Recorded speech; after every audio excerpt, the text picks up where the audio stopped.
Session 2. Alrighty. You guys are hot and live. Alright. Welcome back, everyone. We are back at it again with Wayward Compass. Session 2. Let's go. Last time, we had left off our adventurers in the outskirts of Forncaster after threatening their lives at the bar after they had been they had ran off after completing their task. So it was within their rights. Just pointing that out there. But with that all being said, you guys have started your trek through out of the city proper to get into the forest area of Sun's childhood, the clan of the Green Veil. Quick question, Sun. What was your wife's name? Because all I remember was Mumble, but I don't remember her proper name. Was it? Proper name is Lark Song. Lark Song. There you go. Cool. Thank you.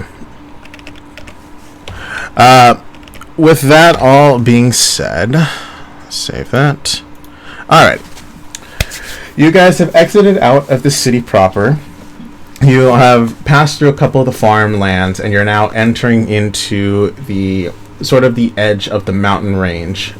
Sun's particular home is actually surrounded by the mountains themselves, where there is a forest hidden within its own valley. At least this is what Sun maybe has explained, but in case of not, this is more for context reasons. You guys are entering your way through the area to get to find essentially the village hidden in the greens. Last we had talked to was Willard, who had informed you guys of a strange phenomenon of mushrooms and a sickness that is causing them to lose money for the essentially the trading company that belongs to Sun and his clan/family. With that all being said, the map is open. What would you guys like to do?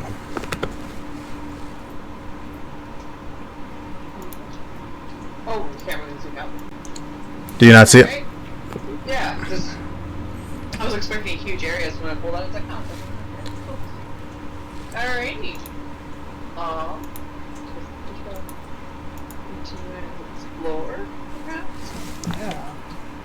I mean, son, you're leading the way. I have no idea where we're going. Alright. What is it? How do I even move through things again? You just click on your guidance. Walking along. Making my way downtown. Oh, you're just doing this. There, Pam. I'm trying my best to move. No, Pam. You gotta click on your token.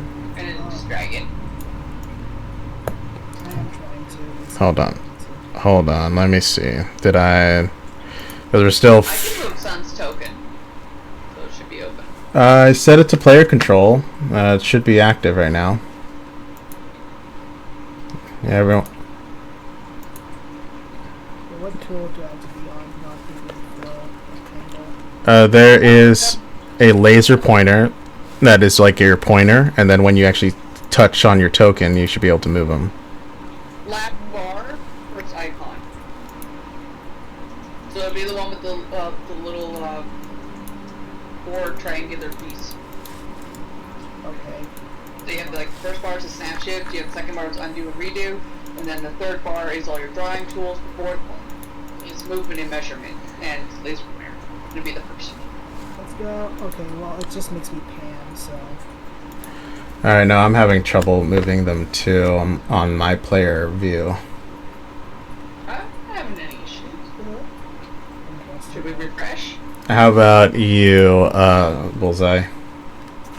He's moving my character around. I was muted, but yes, I have Oh, hey, there you go, finally. everyone around. There we go. It's fine. Oh my god, are you serious? This is just... Hold on, let me update. Also, I'm going crazy. my bars are different than most. Talking about the sections, I won't get Mm-hmm. Oh, really? Yeah, but I can move everyone around just fine. Alright. So now let's try it again. I'm the purple line. That's There we go. I put brown. Is yellow. And then white is. Tuna is white. Yeah. Or the more so the player view. All right, cool. We're good. Yep. All right. Minor hiccup. That's okay. It's been a while since we used this one.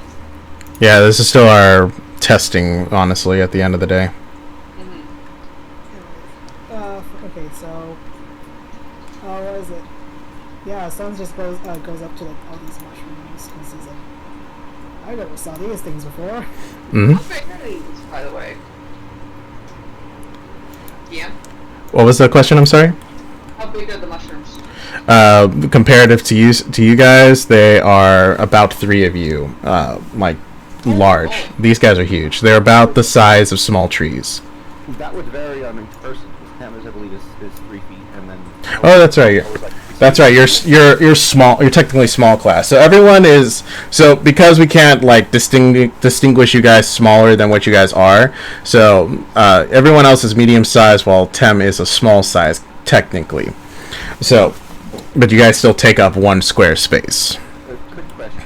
Of course. Do you guys not see me around? Because I keep moving her, and then. I didn't see her move until I pulled her down myself. Oh, okay. So it's just an error on your glitch at your end, because you keep shifting her around. I wasn't sure. And here, let me update on that end. Whenever you make a movement, I see your line and everything. Yeah. You're good. Alrighty, as long as you guys. Because I just kept seeing the white DM line moving. Tim around, so I wasn't sure if it was showing up properly. No, yeah, because for me, I'm not seeing it, but we'll just keep going and see how we're looking. All right, so as you walk up, you see that these mushrooms are about the size of, essentially, you guys are small. They're essentially like small trees. They underneath the ground, you see that the parts where they have grown up, the nutrients and the earth around it is dying, and it is being like slowly suffocated, and all of its nutrients are being essentially taken away. They seem to even burst through some of these fallen rocks that have gone through down the hill. And the trees that you see over there their roots are just coated in these mushrooms of varying colors and of like varying design. They are so odd and out of place, and they don't fit anything what you guys have seen before. And Sun, you especially, no checks required. This was not like this before. You remember these there are a lot of trees here and a very lush green scenery, perfect for agriculture. But here it is just coated in these off-colored and oddly shaped mushrooms. Was it?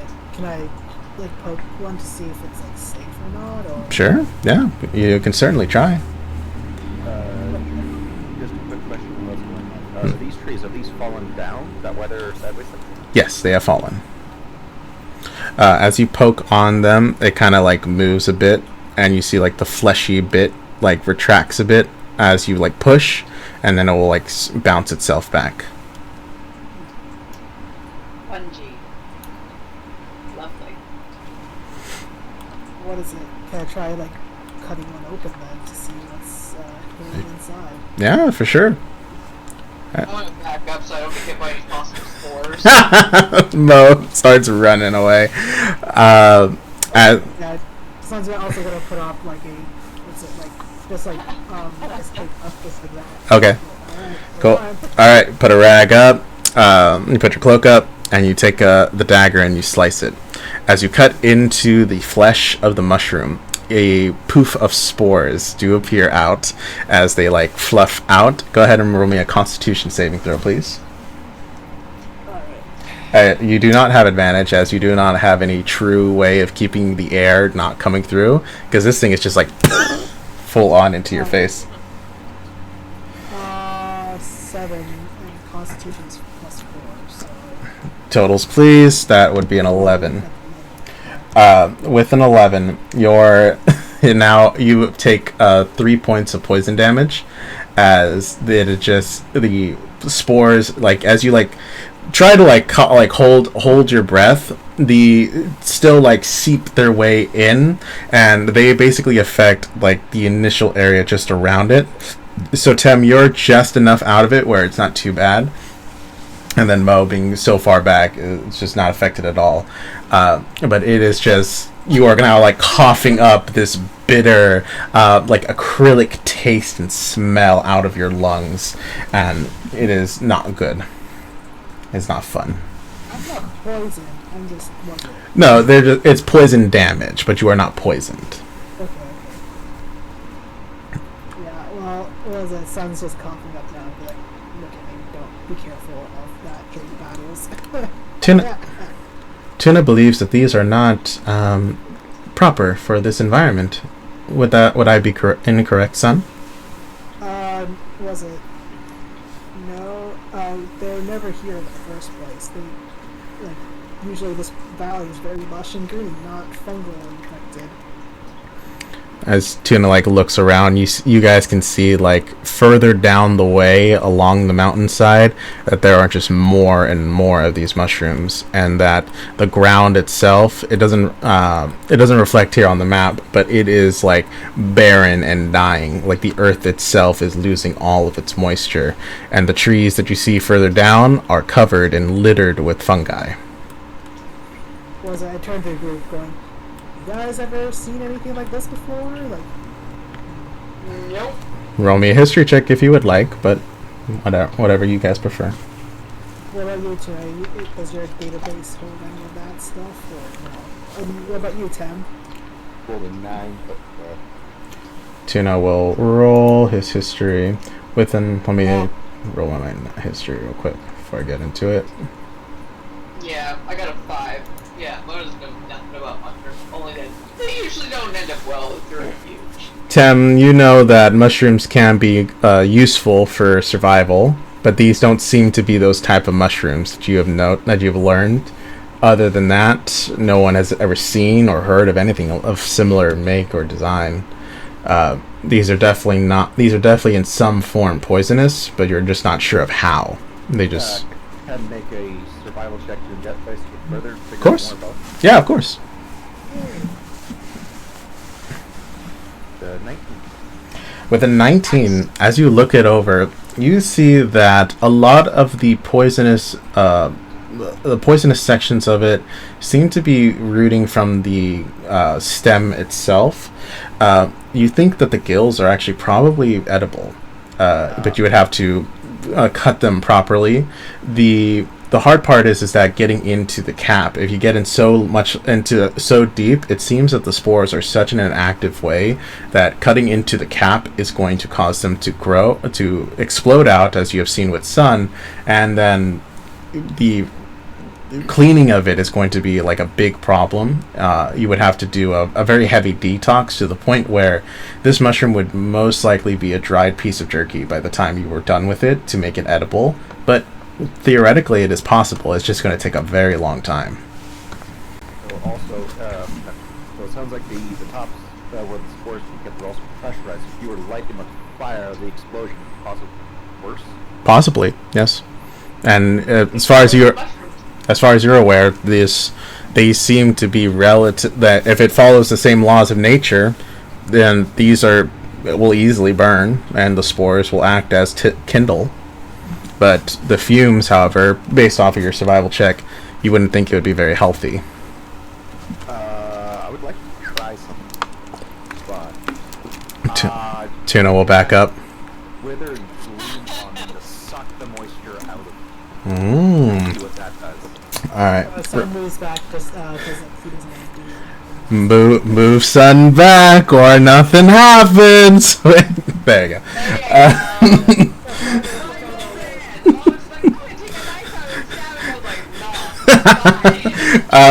Remind me again what Withering Bloom does. Wither and bloom. Wither and Bloom. Life and death in a 10-foot radius sphere centered on a point in range. Mm-hmm. Oh, it only works on creatures. There we go. That's what I thought. Well, could I guess chronomancy, fast forward, reverse would have the right effect. This is up to you guys. How do you want to look through it? Yeah. Wait, with plants. Do mushrooms count as plants? Or No. I can still Technic- fast forward and reverse. If you want to try that to answer your question, answer your question, Jules. Technically, no, they are a different species. However, I will grant that you can do it. You're just not going to get as much information as you would hope to receive from it. But there is still the other plant life around. All right, Tim. As you fast forward and reverse, which way are we going? I'm going to attempt to dehydrate it by fast forwarding it and trying to work through all of the moisture stores that are inside of it and try and dry it out. And you're leaving it just the way it is right now in this current state, correct? Yeah. Okay. It does have a bit of a... Yeah, because I believe it's just a minute, so this will take a couple of minutes if you want to get like really deep into it. But So it's got a bit of a cast ring on it, so I should probably move over here and try and get one of the ones that are further in the back, but not directly in front of it. Oh, okay. Yeah, there's definitely it doesn't show it here, but there are definitely little mushrooms all throughout. They just here just for visual effect. One of the larger ones. Yep. Okay. All right. As you point at one of the smaller ones, while it's still embedded within, you see that it starts to grow even bigger as time advances, as the environment around it is not changing, and you see that the life around this area is starting to soak up faster and faster, and this mushroom is starting to grow bigger and bigger to the point where it's starting to equal to one of these size of mushrooms. Do we want to keep going? No, she can stop. She wouldn't want it to Cool. have it rupture so she dies, because there are some plants that will eventually rupture and die. So Mhm. if it's not working the way she stop. Okay. That took about, in fast forwarding time, that would be about a day. So, but for each They grow minute, fast. 10 minutes. Oh, so 10 minutes. Okay, so how long were you going? Would have done up to 10 minutes at the most for Okay, so then 100 minutes of growth. okay, so then pull back a bit on that description. It has definitely increased its size, but it hasn't gotten that. It is, if you calculate it, it will probably get to the closer to my description. Yes, but it has not decayed at all. If anything, it seems to continue to suck out the nutrients within the ground itself. Was it sun goes up to the tree? Is it dead or is it like dying? It is dying. As you see, the mushrooms have seemed to have grown out from the roots of the tree and have forced it on its side. You see a bunch of like crushed and like destroyed mushrooms, and that they are still like pieces of them there, but they have been essentially becoming mulch once again. While the tree itself is like nutrients, with little of the roots are still within the ground, are being slowly dying. It is not as greenery as it is right here, but it is definitely it is going like it is going, but it is still alive. If you want to try some things. Yeah, so sun is gonna kind of cast speak with plants for about how was it? 10 minutes. So yeah. Alrighty. As you turn it on, you hear what the plant speaks.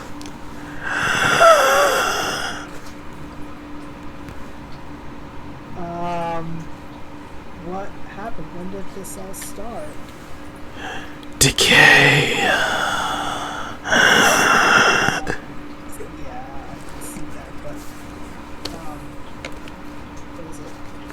Well, what is it like? When?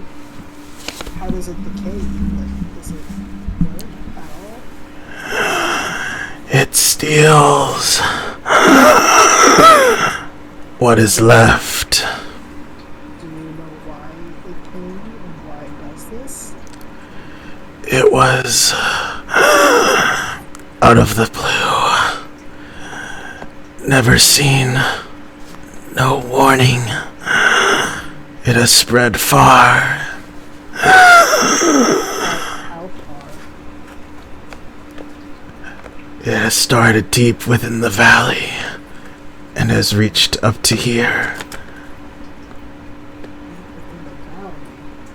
As you look forward, you recognize the direction of where all this is coming from. It is coming from your village. Do you? Does it ever? Can you speak to it? Does it ever speak to you? It says nothing. It is powerful and strong in magic.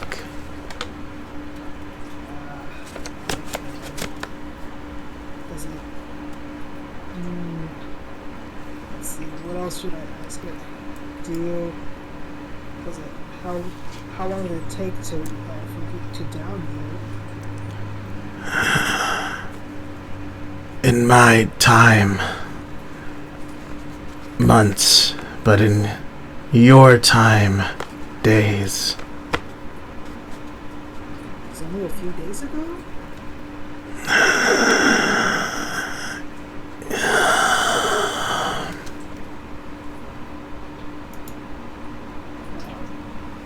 think is it dead?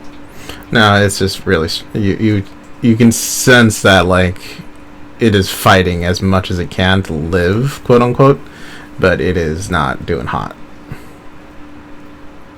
Do you know what can kill it? Have you seen anything that can kill it? I have. It fights through stone and bark.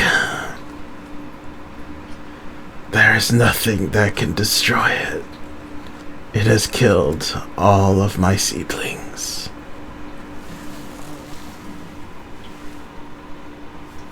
Shit, okay. What was it? I point to like those trees over there. Hmm. I'm guessing there'll be time before it reaches them too. Yes. Has anyone else like fled through here, like to escape it, or? The creatures deep in the forest where my ancestors dwell, where lands are turned and food is made. They are leaving. Are there still inhabitants down there? I believe so. Those who wish to stay. Alright then. Thank you so much. I wish there was a way for me to help, but there's not much to do. And it will continue its shallow breath. Okay, what is it? I was gonna tell them, it's like, yo, turns out, it's coming deep within the valley over there, and I point to, like, the direction of, like, my village home. Alright. Indeed. What was it? I wonder what's, was it? It's, the tree told me it was, like, it originated from there, so I wonder what's, what's brewing in there, then. And Yeah. it's this. I wonder if they get any bigger. Indeed, and if they get more poisonous as time goes on. Yeah, don't want to consume a whole mountain. As I look at the mushrooms people do rock. You see that very tiny mushrooms are like on the side, like over here, on the side of the wall, and that they are essentially they are busting through what little nutrients in area. They don't seem to be able to. There, it seems like stone itself is not a pure protection for them. That's it.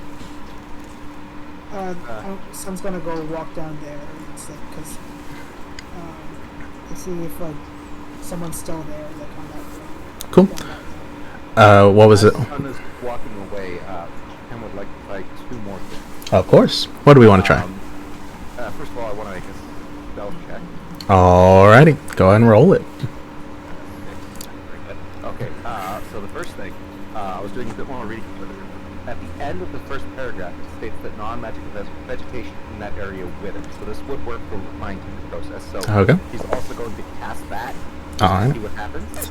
Alrighty. As you cast Wither and Bloom, as you try to wither out the, I'm assuming it's these mushrooms here. Yeah. Cool. As you wither them out, they are indefinitely indeed magical based, so they start to wither and die, and you see that. Magical, they won't. Oh, I'm sorry, my apologies. As you try that, the regular plant life that is non-magical starts to die, but then it becomes mulch. This plant life in particular stays strong and does not seem to be affected by it as much. Okay, and then the second thing is what the stealth checks for. Kim would like to take a small one of them and put it in one of her apothecary kit vials. Doable. I would ask for a sleight of hand, not to erupt it, rather than stealth. So we'll. Stealth was so the other ones didn't see it. Uh, That didn't pan out. So anyone who's looking will probably see it. fair enough. And then All right, fair enough. Sleight of hand, just to see if it erupts. for survival, because it would be plant-based. I'm gonna ask for nature, because this is going to be this is like a little bit of both, but in addition to sleight of hand, it's going to be a combined on that one. Nature, oh god, is a nat one. Okay. All right. And is a nat two. I was kind of hoping one would save the other. Oh god. All right. Tim, as you reach out, you see that a mushroom just like somehow in some way seems to like tilt just enough in your hand's direction, and you prod it with the edge of your nail, and it pops open and blows up in front of you. Go ahead and roll me a Constitution saving throw. Well, that's at least good.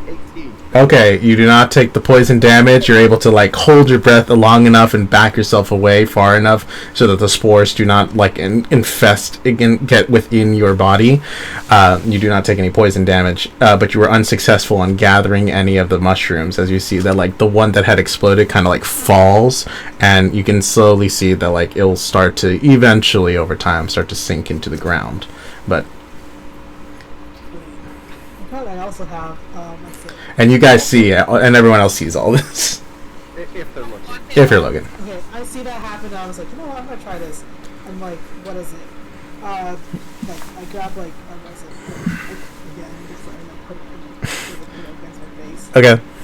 And then, like, what was it? And then, like, someone's just gonna touch one of the mushrooms. Oh, okay. As you reach up and you place your hand on it to cast Identify, you take a moment. Ritual cast, correct? Cool. Chronomancy plus reverse also. Oh, no, it's not. Happened to that mushroom. Oh, so then never mind. I would just stay still. It's also, like, not ritual, it's just instantaneous. So, Oh, okay, so it's no ritual cast. All right, so we're using spell slot. Gotcha. Okay, cool. So as you touch it, you hear a very proper voice in your mind. Welcome to the Identify spell. We are identifying this particular creature, object, or item. And you basically hear like a loading music, like the like the elevator music play in your head for a moment, and then what we have discovered here is a new species of mushroom, other well known as a wayward cap, or at least that is the closest distinction. This current creature seems to be a vile fungi that seems to interact with any living creature and is able to absorb all of its nutrients in order to better its livelihood and self. It is of a poisonous variety and not very useful for sustenance.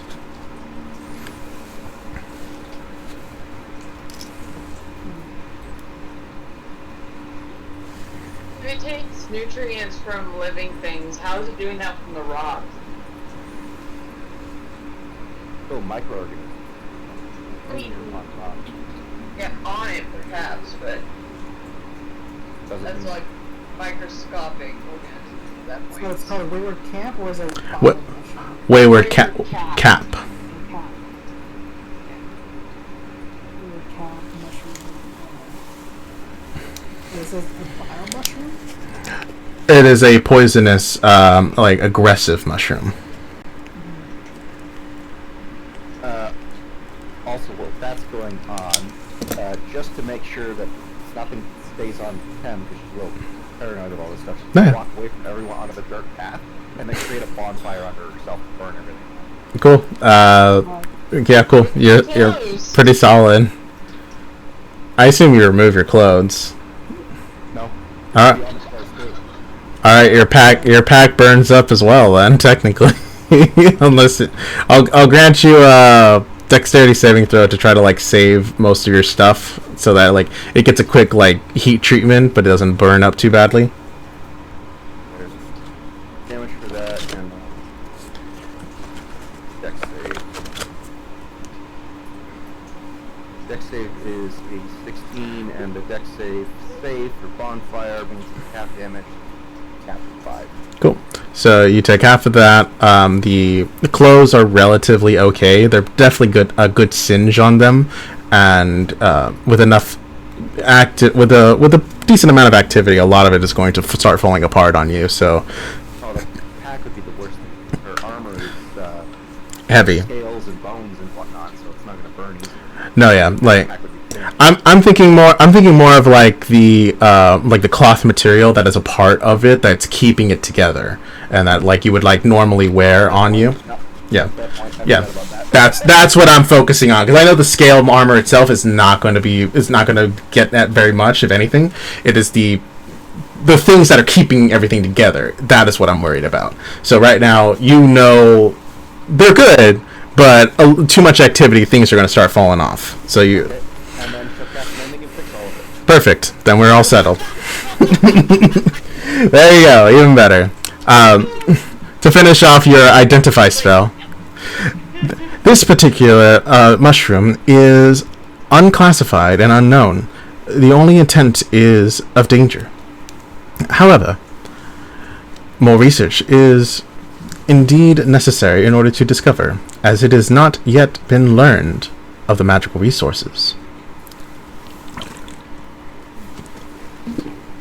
Thank you for using this use of the identify spell. wasn't. Okay, so And you hear a little jingle at the end of like, it's like, boo boo boo. it's a really used to it. Anyways, A quick question about that. Is that all played out loud for everyone to hear? No, that's in that's in Sun's head. Okay. yeah, so sun goes up to them and just like remains Quick recap, because I want to make sure how this is all playing out in everyone's head the same way. Sun initially goes up from the mushrooms. It bursts. Mo leaves out of the area before anything happens. Hem makes some experiments on it. Sun goes and talks to a tree. Tem's experiments don't go well, and mushroom explodes on her. At the same time, Sun is having this quote-unquote phone call with With the identify hotline, yes. sets herself on fire. And Mo and Tuna are watching all of this go down. And Tuna turns to Mo. Our friends have very interesting ways of investigating. Yeah. Sydney, my kids were like, oh. It's like, anyways, and then someone was like, so yeah.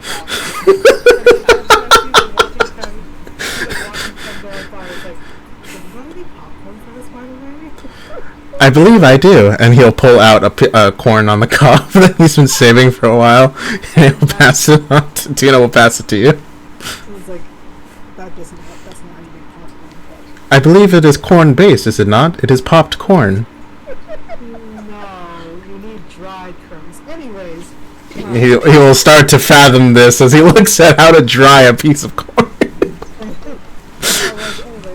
go up to like, I was like, okay guys, let's go with 10. We're done toasting yourself. You see Tam has gotten out of the bonfire and is mending all of her equipment. Very cool, by the way. Was your experiment successful? no. Damn. Well, yeah, my identify spell that I don't think I use It's like, this is what I learned. It's called a wayward cap mushroom. Not very useful for sustenance. Bomb mushrooms, so very poisonous. And also, unclassified, unknown.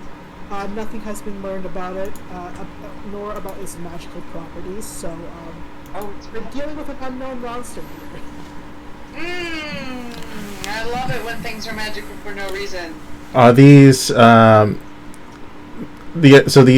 certain particularities of this creature or plant life is only being identified as things that are similar to it? Is that correct?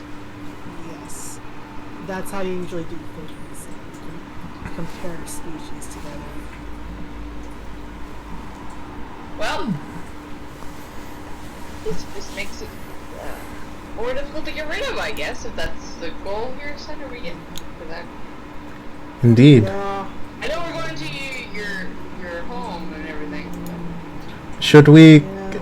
try other experiments? If you got one in mind, go for it. I don't do this stuff. Yeah, unfortunately, I don't think I want to test it without better safety equipment.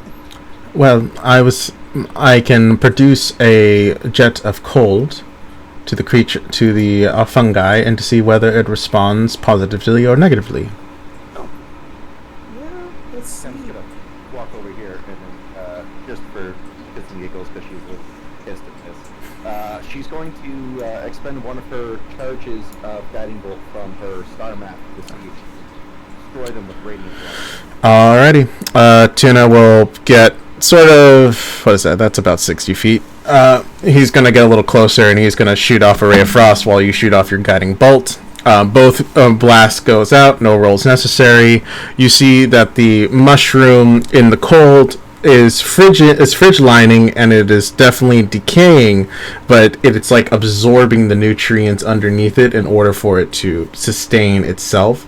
It's basically just gaining like a layer of sheet ice essentially, but it's not itself is not being like damaged too heavily. As you shoot your guiding bolt, the radiance damage will blast through the mushroom, and you see that there is a sizable hole, but then the mushroom will start to like creep its way together, and this is like in real time. It is not like it is like trying. Almost max damage. All right, then it's almost essentially gone, but it's starting to like try to creep itself back into formation. What's left of it, and like the bits that have like flown off, those are being like sucked back into other mushrooms around it. It seems like we have to. What is it? Oh, there goes my idea. Inconclusive. Well, obviously setting fire to these things, as much as I'd love to do that, it's gonna be a bad idea because the amount of dust that comes off the acid explosion. I can give you fire's breath. Have them soaked, so like raining duck water on them and slash them to pieces. But if they regenerate that quickly, that's not gonna work. Yeah, let's not try that. If you do fire and the entire thing sets off, you're gonna blow up this entire mountain. That's literally dynamite all along that mountainside. Don't. Points at the bonfire that's over here versus doing it over here. I can as well as cast fire breath. Yeah, I definitely set any of those things on fire, and they are very flammable. Dust, once the dust catches spark, I'm pretty sure that entire thing would be like just barrels of dynamite and oil going off. Yeah, I don't want to be infected with whatever that thing is. I took a nasty whiff of it. That wasn't fun. Also, if it's poisonous, it's a good chance that anything left over will be poisonous. So, ash. My organism is not based on breathing, so I could investigate a little deeper. Will be affected, yes. Please don't set fire yet. If that comes to it, then we'll have a volcano here in the mountains. Was it? But until then, Intriguing. I think it's best to ask those in the village. yeah. Gather more information before we start just lighting things on fire. Sounds great. Sun's going like, I see a cabin over there. Mm-hmm. Let's see if they are friendly. If they are familiar with me again. Alright.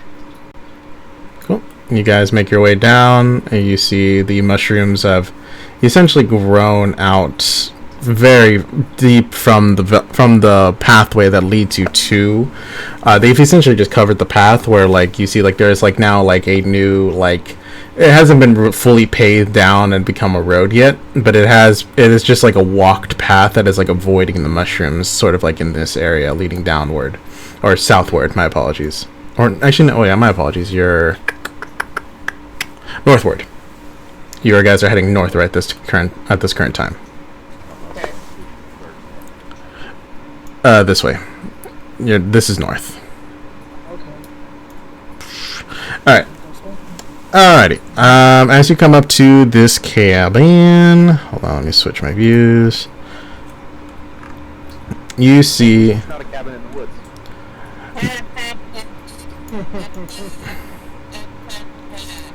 Not please. Alrighty. As you guys enter in, son, you know this little cabin. This is the small cabin of Rainbow After Rain. She is basically a hunter that helps provide like meat and other things of that nature, as well as like trying to gather in small farm trade with the locals over in Thorncaster. This is her cabin, and she, as far as you know, she has not mated with anyone. And you still see that it stands tall. Her horse is outside in the tay area. A little well of water and a sundial to cast time, and a trough of water that Mo might go in. Maybe no, not yet. I'll move closer down, and I'm out of the trough. Okay. And that's the door. Is this the horse looking healthy at least? Yep, the horse is looking relatively healthy. A little overnourished, little chubby, but he seems to do all right. Because I'm looking at the horse, like, I see that you've been fed really well. He'll respond. It's like, and then I just give a little poke on the nose, and it's like, yeah, it's nice seeing you again. You'll like nuzzle into it looking for sugar cubes.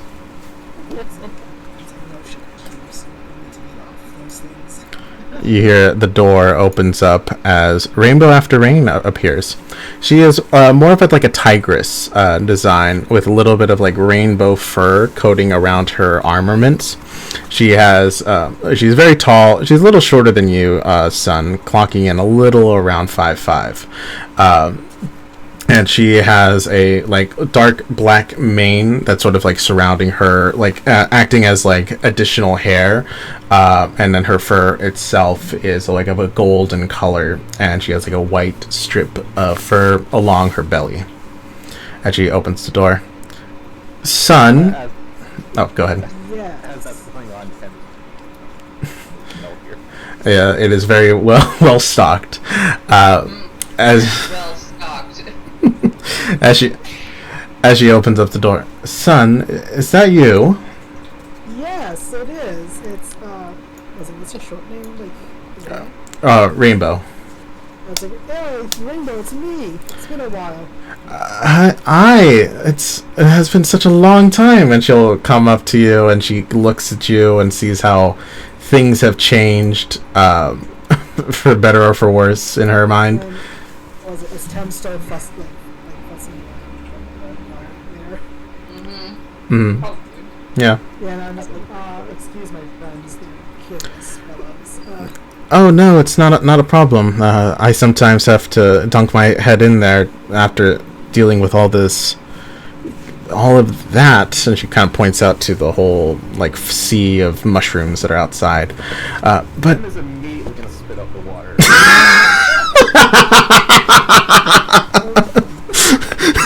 Is it because like she said that she dunks her head in there, or what? With all the spores can live just fine in the water. yeah. I was like, I wasn't. So I was like, Tam, what did you expect? I do apologize, but it's not very much of we're not a high-end city, so we don't have a lot of a sewer system, or at least that's what I hear from the travelers. But, son, what are you doing back here? And with all these interesting friends, Tuna does not have his hood up, by the way. We were on an adventure. What is it? I almost fought a dragon, and then I wasn't trying to figure out what the tower was. Got transported. Defeated a dragon. Defeated a dragon. Fought with a dragon? Wait, they're having a moment. It's been a while. Was it? I'm like, I'll tell you about it later. Okay, so. Indeed, you must tell this more about this story. Yeah, I became twerking for a bit. What's a twerk? That's I'll show it to you later. It is the movements of gyrating your hips motion in a sort of fashion to create a sound with your buttocks. That is, as far as I understand it, that is the prime version of it. If it is to create noise, as I've heard from the locals, to clap with no hands. Sounds like, yeah, pretty much. Managed to get all of us out of cults, essentially. Or if you have no fur. Right. Indeed.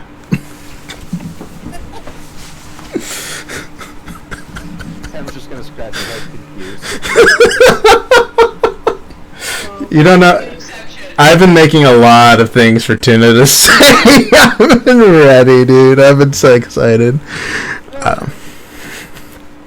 Rainbow. They all nice, fun son, I guess.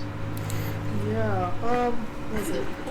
And I'm just like gonna turn to her going like, anyways, yeah. That's what happened. We're just kind of wandering around here trying to chase that money, essentially. I'm surprised that you returned. It has been a long time since you've been here, and a lot has changed. And I thought that, well, a lot of us thought that you had died. Oh, was it? Well, I lived, bitch. Indeed, that is quite fascinating. I'm so glad you're back. I don't know if you'll enjoy how things have gotten, but it's nice to have a familiar face roll through town again. Nobody coming up and kind of out of this area. Or? Well, some of the families who aren't able to really help, they've migrated out back to Forncaster in hopes to keep the elderly, the children, those who are more susceptible. A sickness, the spores, the mushrooms have brought in a sickness to the area. The crops are dying. Everything in the soil is starting to turn into solid earth. They don't seem to have any. We've tried to hire some druids to come in, but there are so few magic casters in the area that we've had to appease to the dwarves in the mountains to see if maybe they have any insight or anything. But they've, how we've always been on such a hard terms with them. They haven't responded to us at all. And they've essentially ignored us, and for our requests for help. Tam has questions. Of course. Hello. I'm Rainbow After Rain, but you may refer to me as Rainbow. Hello, Tam is Tam. She'll reach up, shake her hand. She'll shake your hand. How has been dealing with poison? Well, we don't really have any remedy for it. Not magical way?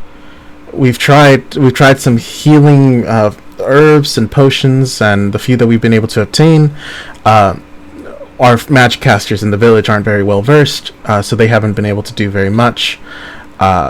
They honestly, it's over. We've just been trying to stay out of it as much as possible.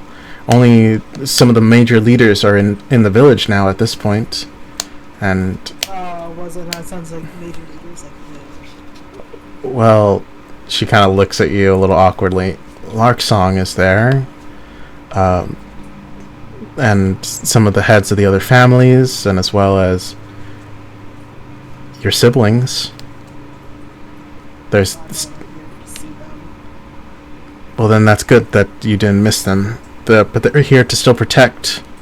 But there has been no real remedy to answer your question. We've just been doing our best to deal with it. Watered rags to help keep the spores out as much as possible. If we have to try to investigate them, they are dangerous. These mushrooms. We've tried multiple types of spells and magic, but nothing.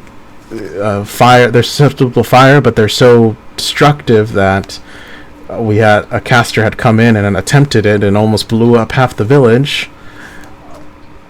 So we've been avoiding that. We've been avoiding that. They've been infesting into the wood of the homes themselves. At this point, there is still part of the village that is not in the village itself, but you remember, son, the church outside of the village for the gods of the 4 seasons. They've basically made a camp out there, and it's slowly being it was before it wasn't covered in mushrooms, but this plague seems to be growing, and if anything, it has gotten more intense in the past year, and really in the past couple months. I guess 2 months ago, a little after that. Did you see that explosion that happened all across the sky? Was it? I don't think I was like, did you guys see it wherever you guys were at? Yes. I'm no see. Yes, there was a huge, rippling explosion of at least what some of the magic crafters say it was magical based, but no one has been able to explain. She points to the direction of the explosion, so where you guys were a month ago. Oh yeah, that one. Did I look at and where the sun looks at no, it's That was nice to get around it. After that, it seemed to have become far more aggressive. It's all linked, huh? What do you mean by that? It's all linked to that part, huh? I don't. They don't. No one has been able to explain it, and we haven't really received word. We thought it was some sort of an attack from Estonian, but they've claimed They've claimed they don't understand it or have any reason. Was it after was it Wayward who lost her arms or what? Mm-hmm. It's like. Oh, it sounds like, oh yeah, Fortis. one of our friends one of our friends lost her arms. Kill for the themselves either. How They did? just happened to be very unfortunate and got blasted. Oh, After that, we don't know. oh. So you were there close to where it started? Maybe. By the way, Deception. blasted, blacked out, woke up, had shit done stuff to do. Don't want to talk about it. Just plundered. Yeah. Broke my fucking what? I mean, it's healed now at least. You see Tuna, as much as he can, he kind of shows a little bit of guilt on his face, as it was his fault for most of it to get to everything, so he kind of stays quiet. Well, I guess then it might be connected in some way, but ever since then, the mushrooms themselves, they were a small nuisance. You remember, there was always an aggressive species that if we burned them out and if we turned the earth enough, it would eventually die, recede back. But now it has become far more aggressive to the point where it is literally destroying the earth itself. And no matter how much we try to take it down, it seems to regrow itself, and the spores are causing us not able to fight at our hardest.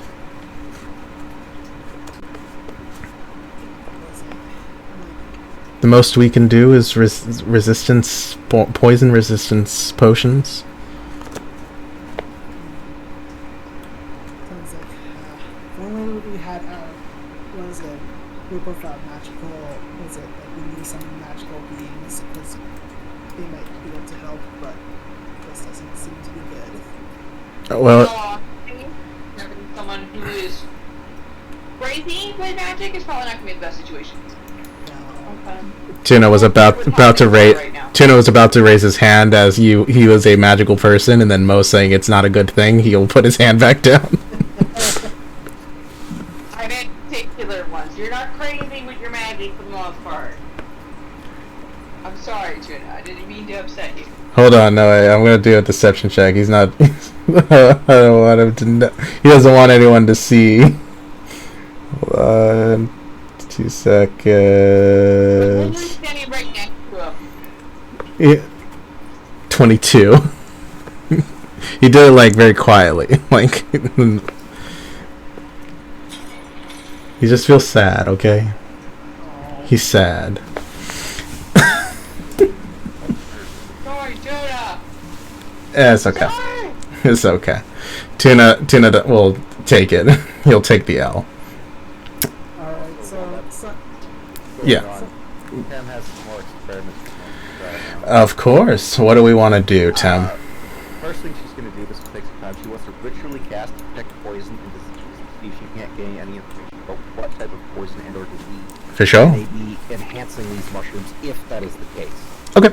As you detect it, because they've been talking for a hot second, I'll go ahead and get this going for you. Excuse me. They do have a type of poison that seems to be essentially like a bacterial sort of deal. I'm saying this more out of character than in character. It is a bacterial type, and it seems to be parasitic as well, where they seem to be leeching off of their hosts if they are able to access to them. For the spores, however, you don't believe it does the same thing. You believe that it's more of it is truly an illness base, that it is essentially will just weaken the body down to the point where it will eventually collapse, and that is when the mushrooms themselves will grow upon them. Okay. And then the next thing you want to do while that is going on is to ritual cast another spell. Mm-hmm. So this would take a total of 20 minutes for both spells. And the other one would be to speak with animals and try to locate any birds or anything nearby to see if they have any other insights, what they've seen these mushrooms doing. Alrighty. When you look around, go ahead and roll me a nature check. That's 21. 21. With a 21, as you look around, you're able to see that most of the life here is pretty much gone. They've vacated the area, but you do see a couple of small rats that are kind of making their way away from the coziness that kind of are living here in the farm and the hay and all that. They essentially look to you. Hello. Well, we have seen them. These are. It is death. It is pure death. These mushrooms, evil. They spread fast, yes? Yes. Past month, grown fast, very fast. In one direction or all? In all, they spread. No mind. Just go. Just eat and eat. They have killed many. Our leaders are dead. Are dying. Insects, fine. Insects, normal.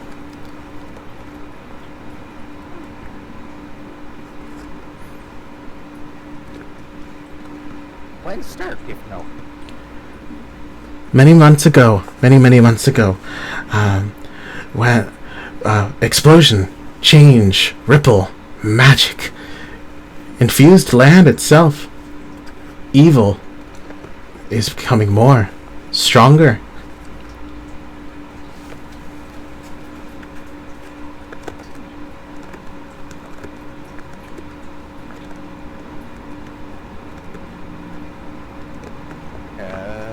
Probably be it for all the ritual cast spells. I don't think we get information that we already know from further animals. So we should probably just drop that note and get. It will nod and it will like scamper itself back into the hay pile. Hell yeah. Alright, cool. And that probably would have overlapped with some stuff going on, so it would take a lot of time to do all of that. For sure. Alrighty then. Rainbow will like turn to you, son.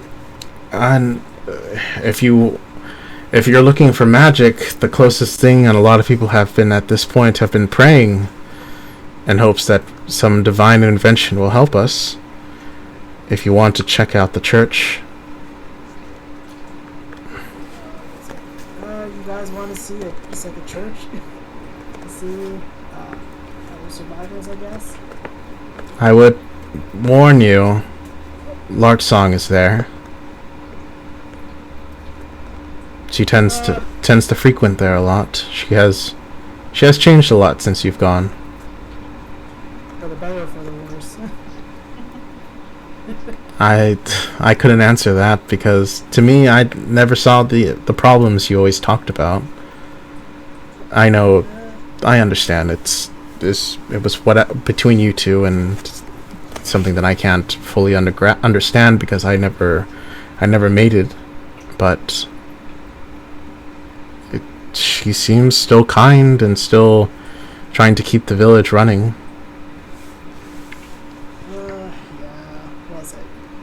Some people have a side that you guys never see, but and some just like takes out like, one of the daggers and just like twirls in his hands like, was it?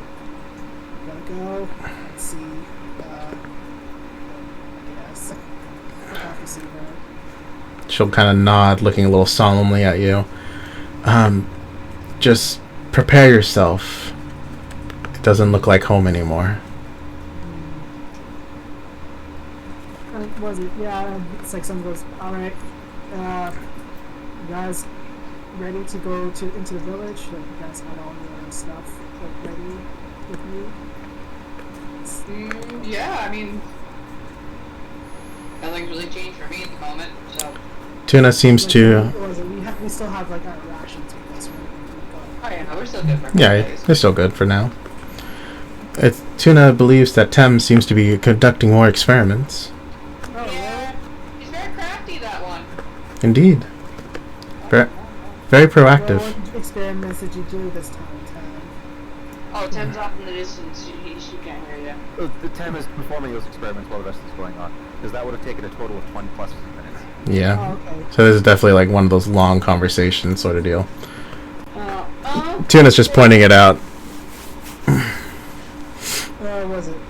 So Tem's just like talking to the mushrooms, or?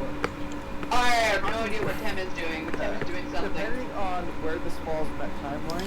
I would argue your time ritual casting on the mushrooms is done. You're focusing on the animal right now, so you've probably. Depending on the time of this, she's either talking with a rat, or she is magically inspecting the mushroom. I would say the rat for sure, and you're probably reaching the end of that.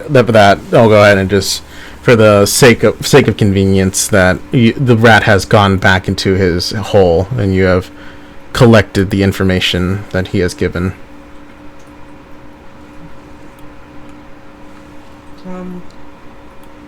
Any information you've gleaned? Mushrooms are magic. Spores are not. Next thing Tem wants to find out is magic is spreading through spores through ground or developing magic over time. Tem found out mushrooms are going in all directions with no particular course, so could be problematic depending on how fast it's spreading in other directions as well. The poison itself seems to either weaken the host, so mushrooms can do their thing more actively, or does something else to promote mushrooms growth without harming mushrooms. Well, we won't know until we go into the center. The very ordinary. More experiments, but we'll have to wait until Tim can rest. Looks like we're gonna have to rest at that stage then. Tim not have all right spells for the job. That's fine. We're never prepared for anything. Sorry, I didn't mean to laugh.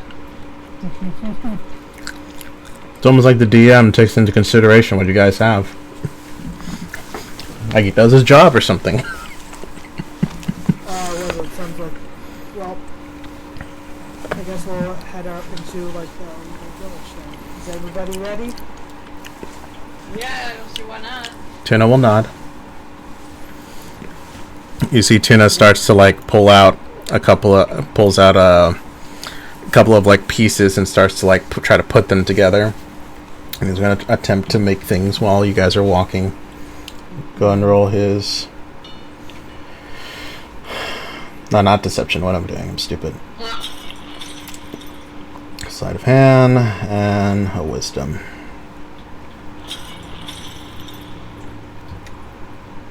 Alright, it's not going so hot for him.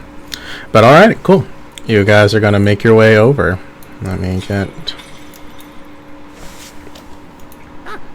Son, you have food on you? Yes, yes. I definitely have food on me.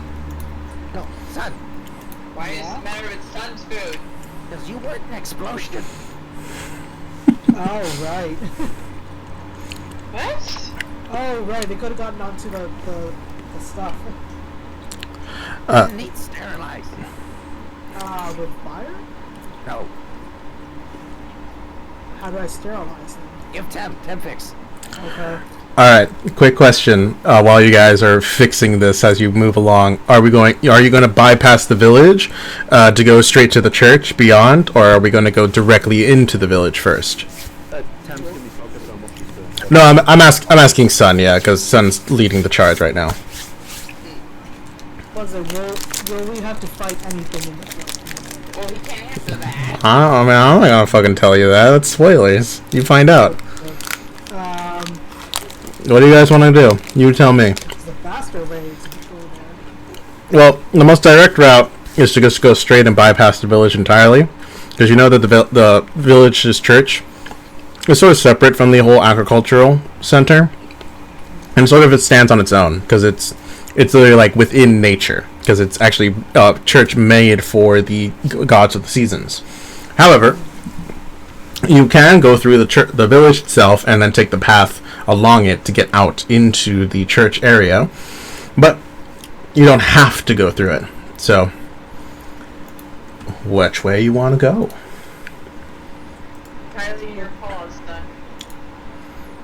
Was it? We can try the church first, glean some more information before we head into the heart of the village. Sure thing. Alrighty, cool. Alright, that's all I need to know. Y'all. I have a quick question for the DM. Of course. Would it be possible to ritual cast something on the moon? I'll argue that yes. Because Because I do have this spell prepared, so if I have to spend the spell slot to do it, I can. But if not, I'd rather just spend the 10 minutes. I'll argue that yes, you can. Because that doesn't seem... Because you guys would still be And then doing things. Also in one of the explosions. Tuna was not in an explosion.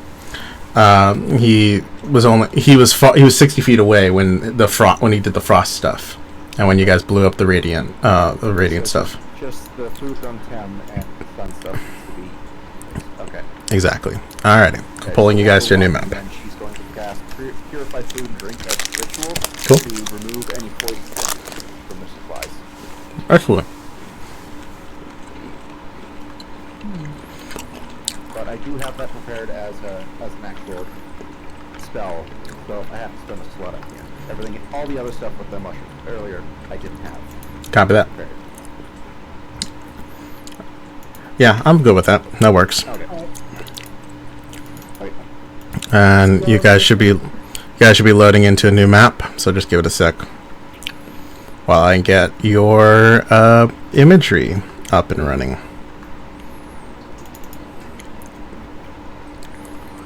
I just gotta find everyone.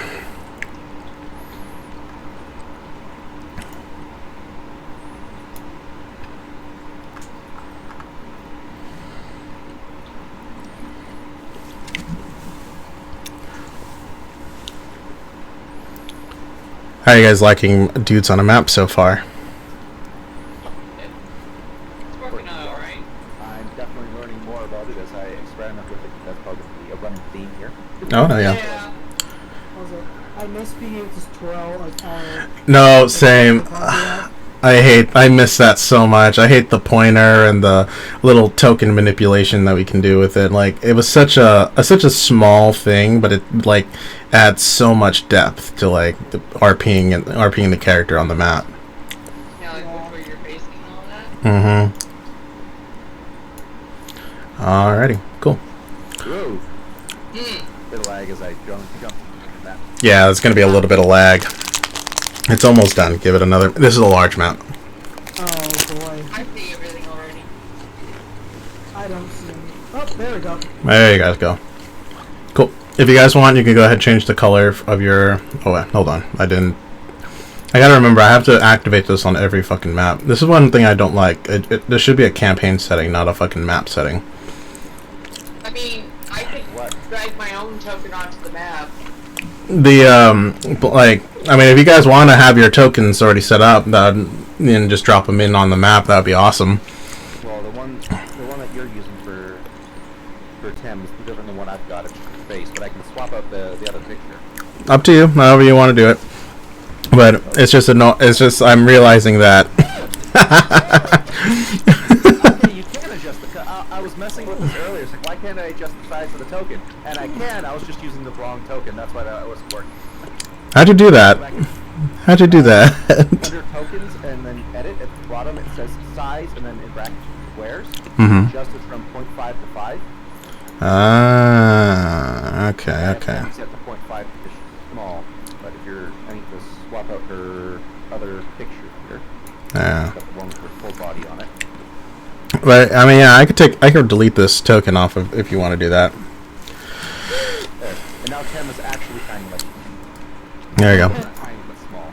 I'll go ahead and take this I out. have to make her just a little bit bigger because she might be a bit too small compared to everyone else. Yeah, that's why I was like, I just left you guys at one square because it's just such a like so that it's at least you're still visible, you know. How did you do it again? To adjust size. So when you're on game lobby, you go to your token and you hit the edit button, and at the bottom it'll tell you what your square size is. Yeah. Oh, You can do it manually or you can scroll it. I guess that I can't. It's either. Yeah, I'm gonna 5 because I need to be a little bit 7. Better enough. No. I don't think so. No, it just defaults to 5. Okay. That's fine. At least now she's got her proper size. Hell yeah. Alrighty then, cool. Yeah. She's so tiny. She's minuscule. Yeah. If But your token's so small. click on your. Did it show up if I make her bigger? Yes, I think so. If you go to your token manager, you have to check mark player seed name. There you go.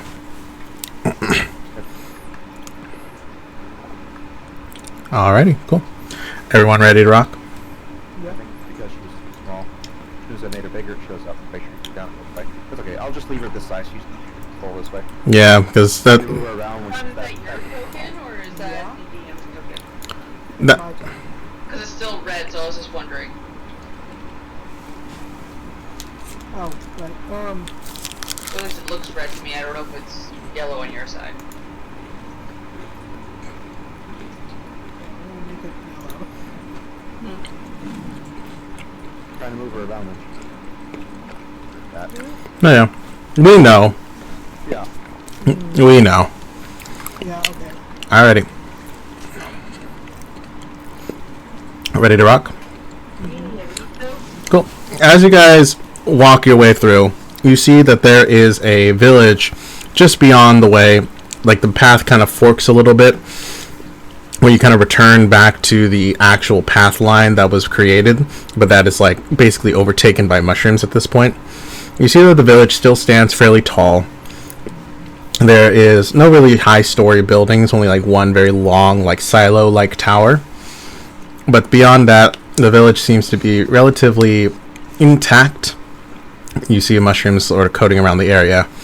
But as sun doesn't lead you to there and leads you beyond it, you walk past into this like open field.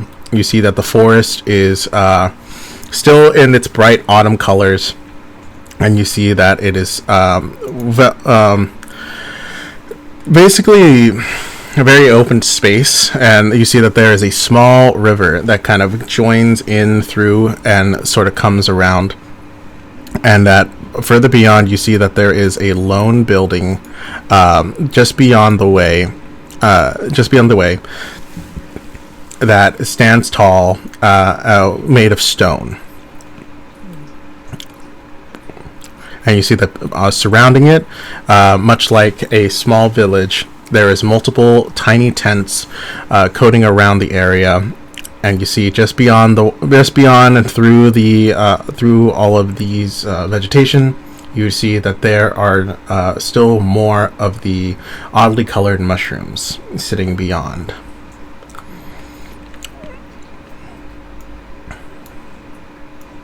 What was it? Do we even emit a smell at all, or what? They don't seem to produce very much of a smell. Only when you had got spored, it was very bitter and very acrylic. But it still smells fairly normal. And you are here in the temporary village.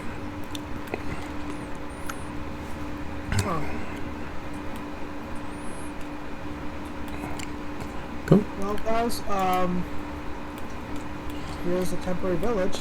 I don't know if you guys want. Hopefully, we can get some stuff, maybe. Go. Go on. I'm just saying, like, what I just thought. Maybe. I mean, we can get more equipment after we know what we're gonna be doing. Like, how are we Yeah, you're right. tackling this situation, as it were? Yeah. I mean, we can peruse the shops for sure, but unless we got a plan in mind, it's kind of pointless. Yeah, you're right. Let's see. Was it? Is the rock? Tim, are you just looking at the water? Yeah, I was gonna say she's back to see if it's been infected by the spores at all. Make me a nature check. But then you're taking a big gulp of water, they got pain. Yeah, it's fine. It's hard to tell. The spores, they're tiny. It's microorganism. So on that route, would it be that she believes it's not contaminated? Yeah, you would be more inclined that it's not contaminated at all. She'll fill up her water skin from that. Cool. We should just boil them when we ever have to drink it. Yeah. You can make tea! Yeah, mushroom tea. Let's go. There you go. I'm gonna say that. Alright. Alrighty. It's still poison. The creatures are on the map. What would you like to do with them? No. Ken will Looks like there's some follow more, the group folk in. over there. Oh, there's a literal cat boy.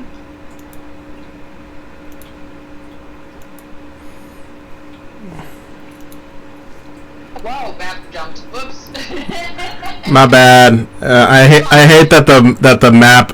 For me to update the tokens, I also have to like force perspective. You guys, I wish they were like two separate things.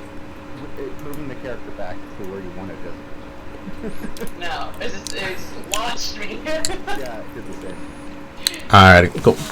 So as you guys enter into the temporary village, essentially, You see that there are a lot of tents out, and you see that they have the insignias of every of the.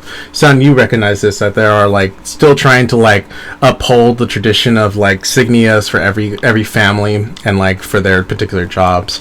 You walk into town. You see a bunch of people here. If I overloaded you guys with tokens, it would take forever to do anything.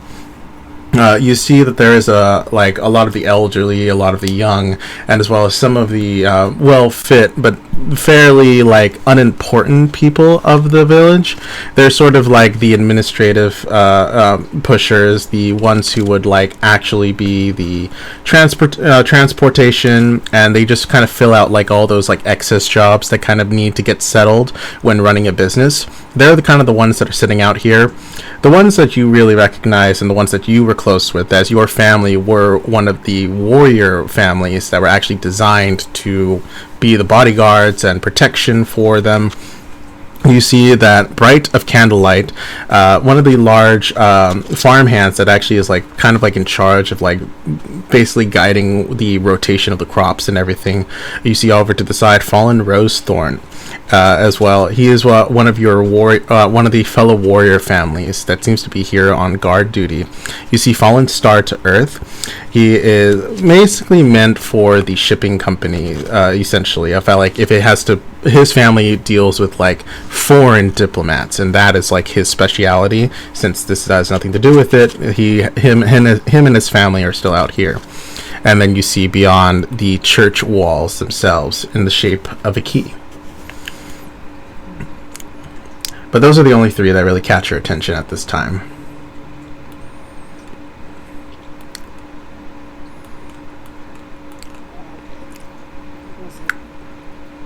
And the sun just like strides up to them and just be like, "What's up?" Fire currently going? No, it's out right now. It's during the day, so they don't have it active right now. Alright, Mo is definitely going to follow behind Sun in his like full height. Like Nick just fully extended all the way up, and it's like To intimidate or to just well, it's everywhere. oh right. He's not intimidated, but he's trying to learn like affecting the worst possible situation and he's with the edge. That's a bad experience with tabaxi, so what? Probably a good point to bring up. What is Tim's experience with Tabaxi? Go ahead and roll me a let's just do this at random. Roll me a history check. Let's see how positive or negative your guys' experience were. Because you worked on lots of guys, I'm not sure how often Tabaxi does it. Not very often in Magic, because most of them were skills though. Yikes. 4. You have seen them because Estonia is just filled with every type of creature, but you have never really interacted with them. Like they tend to never really want to go through the desert themselves. Tabaxis tend to essentially be like sort of kind of an elusive race. You've just never interacted with them within Estonia. You've seen them around. You've seen them for sure, but you never had a reason to interact with them on a personal level. How about you? How about you, Mo? This is the closest that she's ever been to them. She'd be not going up and bothering them, but definitely keeping an eye on them and a glance to see what she can gain just from the way that they move and interact with each other, what sort of insights she can get on them as a race. Go ahead and roll me a perception and an insight check, and we'll come back to that one. Okay. How about you, Mo? Did you want to roll history on your dealings with Tabaxi? Outside of once. Wow.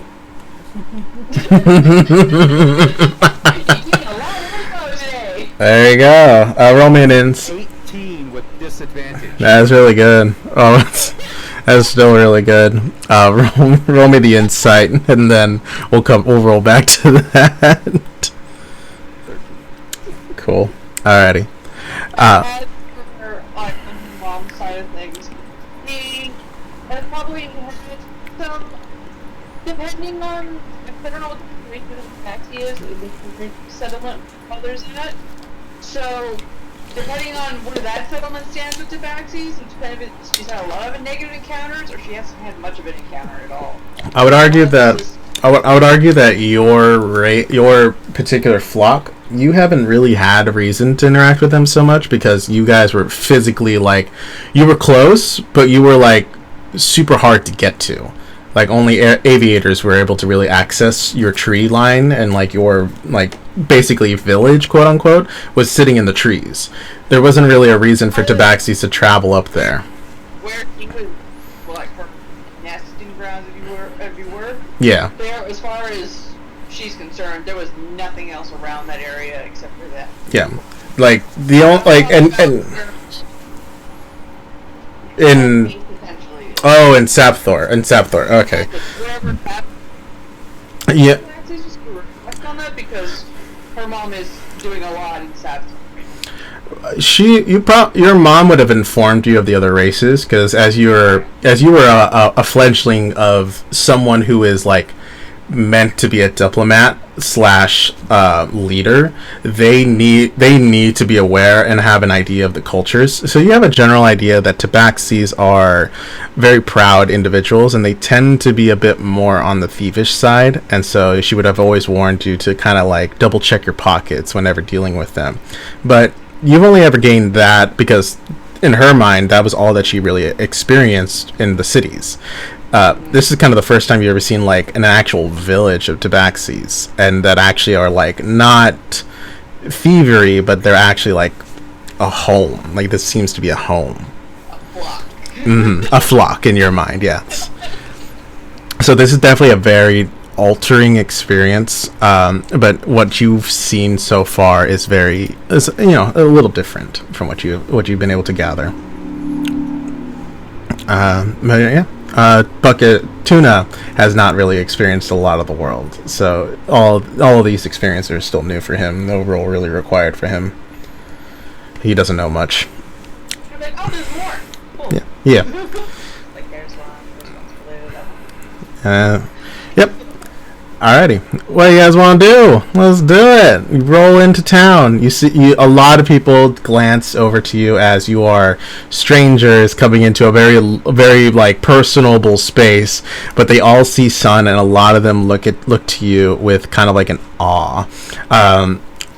Tim, as you kind of look around and you see all of them reacting to Sun, you're not watching like generally their reactions, but you're also trying to gain a bit of insight onto like what do they do and how do they act. You see that a lot of these tents around here, a lot of them are not that one. Hold on, gotta fucking remember to toggle off of it. You see that a lot of the tents around here have it's like sigils and signs around them. You're not sure of what they mean, but you see that a lot of like same pelt and colored tabaxi seem to be coming from like those particular tents, and that a lot of them, even if it's a small tent, seem to stick together.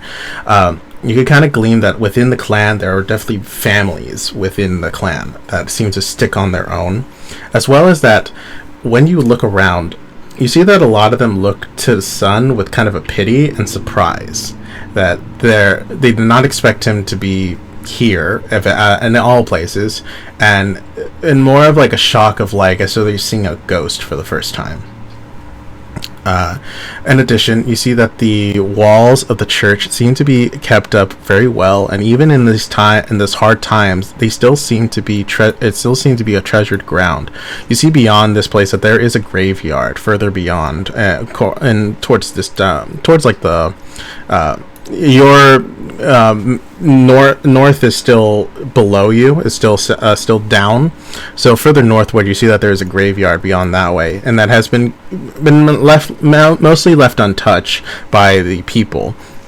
But you see that the mushrooms are starting to kind of like make its way around towards it. In addition, you can see that mostly children and elderly people are here. Very few people of like the young age that is meant to be like fighters / protectors and other things of that nature. Not very many of them around adults. But not many of them are around, as far as you could tell.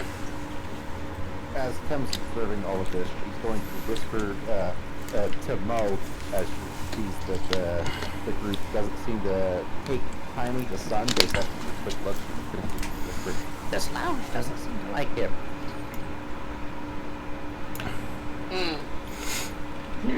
Mosey feels super stiff and kind of like it notices that you're there, but it's not looking at you. It's looking everywhere else, just watching for any sort of movement.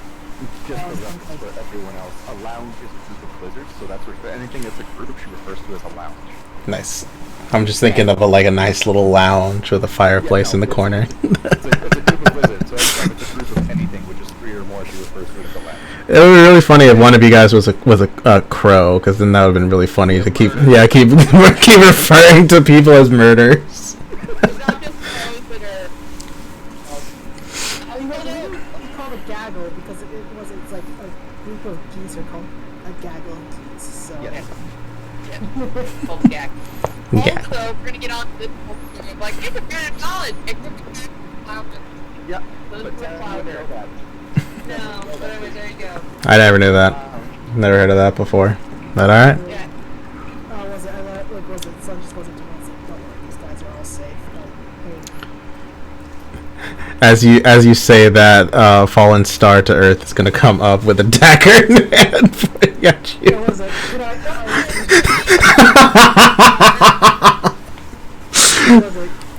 Can Sun just what is it? Just stepping. Oh yeah, for sure. You step up as a star comes up to you, blade out, and she's like, he looks to you, son. Why did you bring these outsiders here? These are hallowed grounds. First of all, why are you here?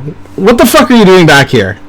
We're just kind of wondering where the money is, basically. So there's money to be made off of this suffering. Is that it? No, was it? It's on the way to where the money is. So Technically, money can be made from any suffering. yeah, you're right. I don't like how that thing says that. What is it? We suffered a lot, and we managed to gain money from our suffering, especially mine. All right. And she'll look. Are you sure they're safe? And she'll he will look down to all of you guys, and you guys are very well dressed and shit. He's not making any attempt to hide. Fallen Star's not making any attempt to hide the dagger. Star is blade out right in front of you. Right in front of what is it? Then Em would be definitely trying to make herself appear as big as she can. Knife cat. Okay, we're doing this. Knife is out and ready to brawl. Oh, we're also doing. Hold on. Everyone, get your weapons. Let's roll. We RPing. Em doesn't have a weapon. She just has a deck of cards on her hip. And Pull out your cards. Let's fucking start flinging. Let's go. They don't know. So I'm just was it? I think we could all put our little it's a dagger, so just extends one claw, just kind of He flicks around your claw and keeps it up. It's okay. I'm wasn't. So I was okay, no, don't pull out your weapon just yet. Are they safe? Yes, they are. Persuasion check. Just black beady eyes, no motion. The 29. He'll look at you. I can never resist that smile. He'll he'll slide it back into its sheath. He'll look. So, yeah, we're on our way to wherever the money is. That was sad for since it is going to work here. Hey, that's a long story, but, what is it? I just decided to see my siblings and all of them, but I guess I have to be dragged back into family matters with, this, as he points to, all the fungi.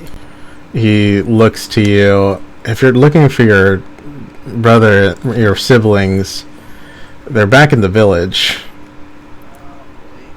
Both Tree and Leaf are kind of trying to take care of things in the village and try to keep things orderly, I guess you could say. What is it? Is the village, like, what is it, blighted pretty badly? Because that's what I've been hearing from Rainbow. You saw Rainbow. Well, Yeah. well, that's good. I'm glad she's not hurt. You kind Well, the of. horse is pretty fat and happy, so. Well, are the mushrooms out there in her where she's at? Yeah, but, like, they seem to be, what is it, avoiding mostly around that area, so. Hmm. What is it? So, yeah. Well, that's good. That's good. I'm glad.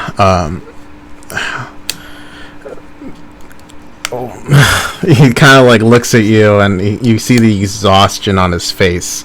That he has been up for, like, you could probably guess, like a day or so. He has not slept for a while. You can see like the bags under his eyes and everything.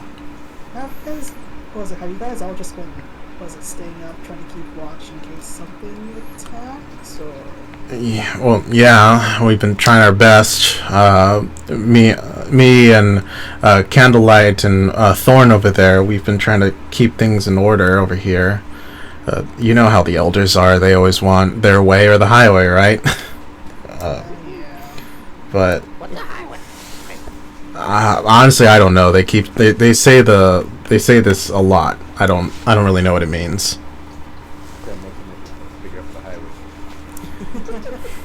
Tuna starts to look through his data banks. It's like, okay. Anyways, so like, were you guys trying to, like, has something been attacking, like, you guys, or what? It's just this infestation, and he points over, and you see the forest of mushrooms that are, like, you see that trees are, like, essentially dead and rotten as mushrooms are, like, pouring out of them.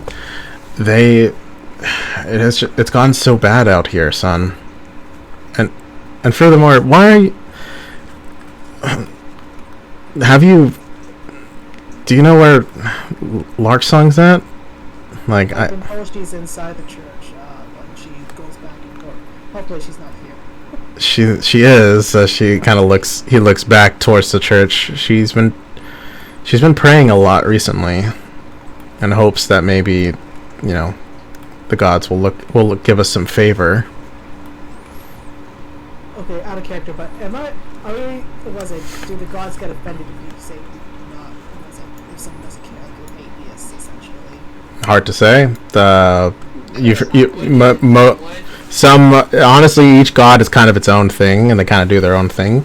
But go ahead and roll me a religion check, free of knowledge. I'll go ahead and tell you who your gods are. Since your culture is mainly surrounded by agriculture, they pray to the siblings of the seasons: Brother Itali, the god of summer; Sister Afini, goddess of spring; Brother Raven, god of fall; and Sister Kohina, goddess of winter.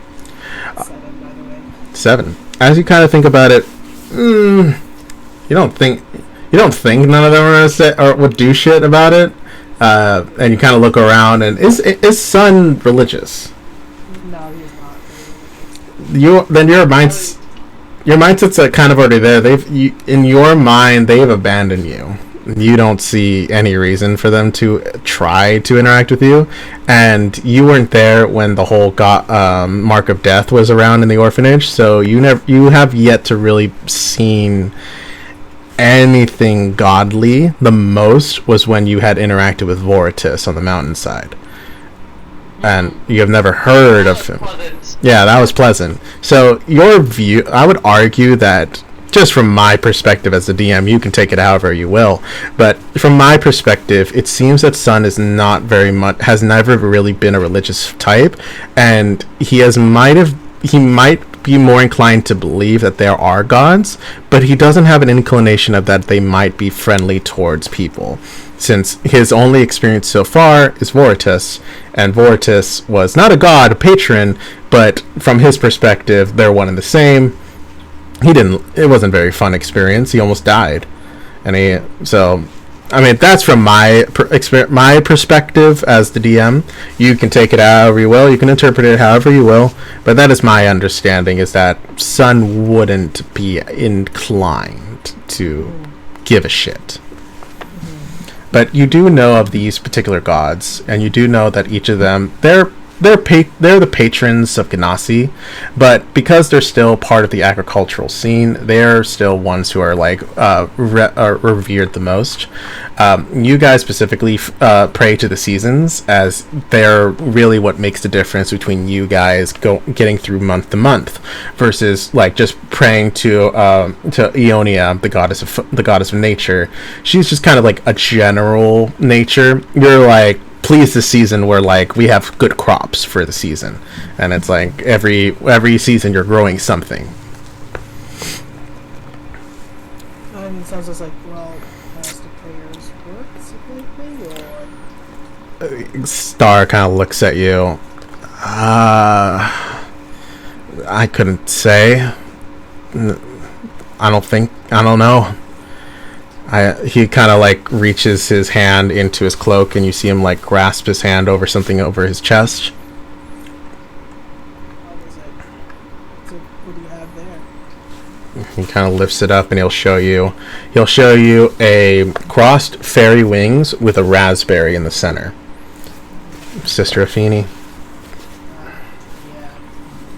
Yeah, well, I mean, any like, I don't know, small miracles that happened while she prayed lately, or what? I would argue that you're a miracle. We thought you were dead. We didn't think you would survive out there. I mean, I guess, I don't know. I just it's like we're passing by here. I might as well just say hi to my siblings, but guess not.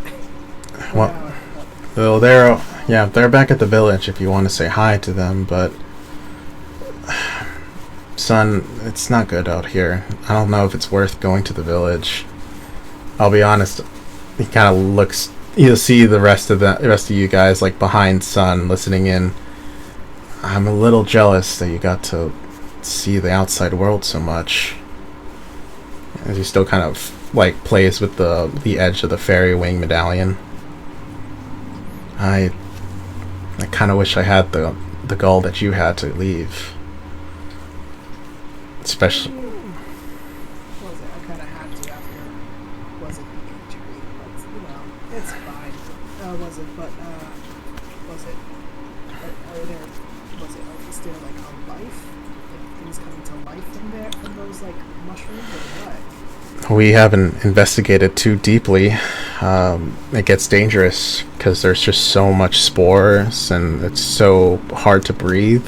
So a lot of the farm families have basically left the city at the moment. Left the village at the moment. They went to Forncaster. They're sort of hiding out, essentially waiting. It's just us, the logistics families, and the warrior families. Well, was it? So how hard is it to get into the village? It's not too terribly hard. It's just down the way. I don't know if it's worth it though. To me, it's very different now, and it's not like what you remembered. Not like when we were kids. I mean, was it? And like, to like everybody, you guys, are you guys being prepared to go into the village just in case anything happens? Like, we get supplies here. Tuna was hoping we would investigate the area around, consider more experiments. Yeah. Ham recommends face coverings. Spores less deadly than mushrooms, but spores potentially more harmful to creatures. When was it? I go to Fallen Star. Was it? You guys have anything to like prevent what's called like that helps you breathe a bit easier in the spores? He'll kind of look around. We have a little bit of medicine to help sort of keep keep you still going, even if you inhale some. He'll go over to like this tent over here, and he'll dig around, and you'll see him bringing out a couple of like paper wrapped like salves, and he'll bring them to you. This is as much as I can give you. We just rub them along your chest to help kind of alleviate the strain of breathing. And that's Basically, fantasy. What's it called? yeah, basically, yeah. It's all we can really do. It helps clear the sinuses a bit, and it helps. At least that's what we've been able to make. But we've lost a lot of people, and you kind of look around and you see that some of the elders are like, they're sort of just sitting around in their tents, and like you hear coughing and a bit of like the sounds of someone dying. They're not well, and I don't really. He'll kind of look at you a little weirdly, but he'll pull up. I don't really understand it myself, but they use this plant that kind of looks like a little nugget of like earth, and he tries to like explain what it is, and he doesn't know anything about nature. So he's. Do you have an example with him that Tim could look at? Here I could show you, and he'll take you over to this tent over here, and he'll go ahead and let me pull it out on my end. Oh shit, hold on, you know what, we're just gonna do it this way.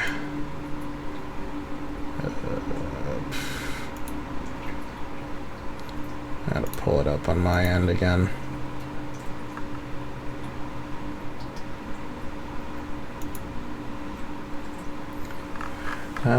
We are looking at Forest Springs. Where in Spring? So he's going to show you some moss, sphagnum moss. It's going to be under Forest Spring.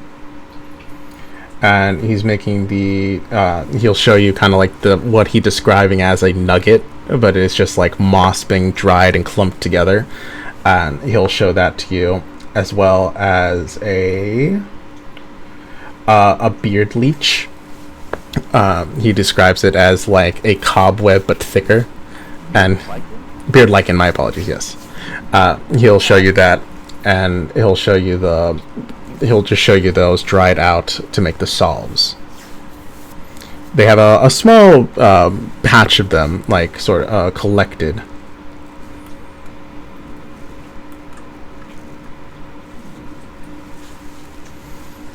Sounds like, do dwarves know anything about, like, have they come in contact with these things, or what?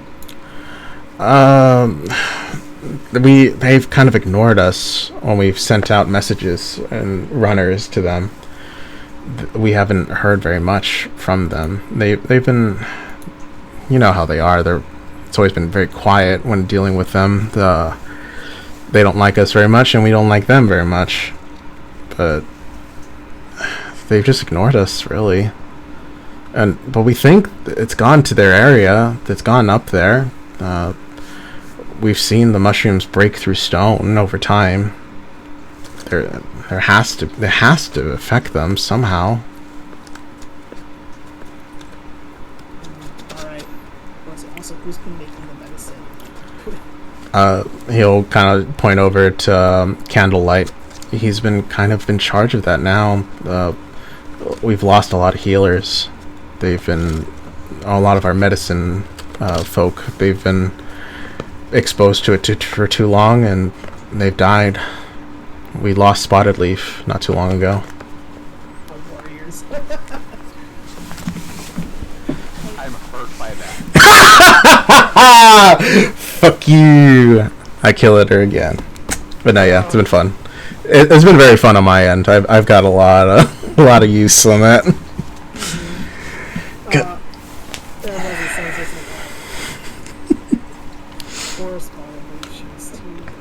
She was very too young.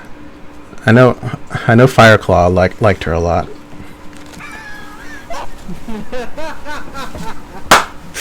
I love this. Piss off Sandstorm again. Oh god. Hey, she was okay with it, alright?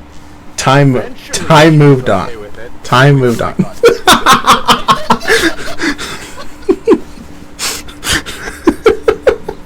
like, don't tell me this is gonna turn into a fight between cat and cat. No, we haven't talked to the Star Clan family in a while.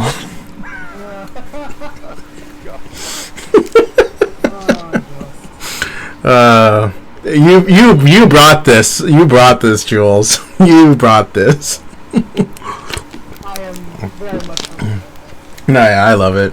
It's been a pleasure to kind of like run through my childhood and like remembering all the little nicks and crannies of Warriors. I'm just looking at the entire series of Warriors just sitting on my shelf right now. No, yeah, same. I got it right up there too. God, it's such a great series. Loved it. Yeah, so okay then. So was it anyone else gonna like what's it called wander around or just gonna follow me? Because nobody knows. I'm gonna follow me, but following again is not a comfortable situation, so. Are you just like having like was it somewhat like holding your hand to like your like dagger or swords too, or what? Katana. And the only time I'm in is coming at me. Otherwise, he's just fully tensed up and just watching everything, but not saying anything. Alright then. Tuna is observing. He's kind of just wandering around, looking at everything. Alright then. And that it was candlelight. You pointed out, or Volunteer pointed out it was this one. Yep. Wrong tool. Yes. As you look over, you see. Here, that was making the cells, right? That is correct. Yes. You can see their names, right? Yes. Yeah. Okay, cool. Yeah, okay, cool. And another question: the example that was shown to Tem was that it sounded like it was been dried out. Yes, their souls have been dried, as far as you understand it. Okay, so yeah, so Tem would go up to candlelight then, and just interrupt whatever they're doing. You see him like kind of like standing close by the unlit fire. He seems to be like actually like going through like a journal from the looks of it, and he seems to be like writing in basically like a ecological study journal. And you see like drawings of other mushrooms, and like some of them you kind of recognize from your trek down the way and seeing along the forest line of mushrooms. And you see him; he's trying to like marine biologist his way through this shit, essentially, or biologist his way through this shit. Yes, Tem would just walk up and interrupt him. Why you self-dried out? Less effective. He kind of looks to you. What? One over there. Joe Tem. Yeah. We're using self help with poison. Yes. The example was tried out. Why tried out? Because it will last longer. Self more effective if not tried out. Is true, yes, but we don't have very much supply. We're losing a lot of our where they grow. So we need to conserve them as much as we can, so we need to dry them. We rehydrate using he'll kind of like he'll show you these like kind of like berries. They're sort of like a cross between like a raspberry and a blueberry, so they're a little bit more bulbous with like the dots around rather than like the cylindrical shape. We use this as their like combining agent, and he'll kind of show it to you. You see that this is, if you taste it, it tastes like kind of like a very sour and bitterness that like it is not meant for consumption, but it's very plump and it has a lot of liquid in it. We use this as our way of making the salve, and the fastest way to make it is with dried herbs. If we kept them hydrated, they would be more effective, yes, but we just don't have the luxury of able to still farm multiple of them. They take time to make. Kind of looks at, are you with Sun here? You'll look up. Kevin's here for now. Yes, yes. Oh. But yeah, that's what we use it for. Are you a healer of some kind or an herbalist? Yeah, technically. Oh, fascinating. Have you gleaned anything interesting of the mushrooms? He kind of like holds up the journal. Non-magical mushrooms are magical. Magic seems to spread from mushrooms into surrounding area to weaken the host for the mushrooms to easier effect. So mushrooms themselves not spreading magic, but spreading with magic. They're magical? He kind of looks at you. Mushrooms are infused with it, but they're not source. Huh. You got you. Barb is there going like, apparently it started after a magical explosion a few months ago. We saw it rippled through the sky itself. It was quite the. I wouldn't know how to describe it. It was almost as though a cloud of magic sort of went through the lands without stopping at all, and then. It's really possible to slow down mushroom growth if removed small mushrooms leading edge, because mushrooms themselves not magic, and magic is weakening. So it's possible to slow down. Other than that, find source. Well, I mean, if you think you can, I do have. Come, and he'll take you over to this tent over here. And within the tent, you see that you basically find his laboratory, quote unquote. There is a bunch of beakers and different mushrooms or caps in little glass jars so that their spores don't escape. And he has a whole entire experimental factory essentially going on in this little tent, and it's very crowded, it's very cramped, and only really two of you can be in there at a time. The rest of you are kind of standing outside looking inward.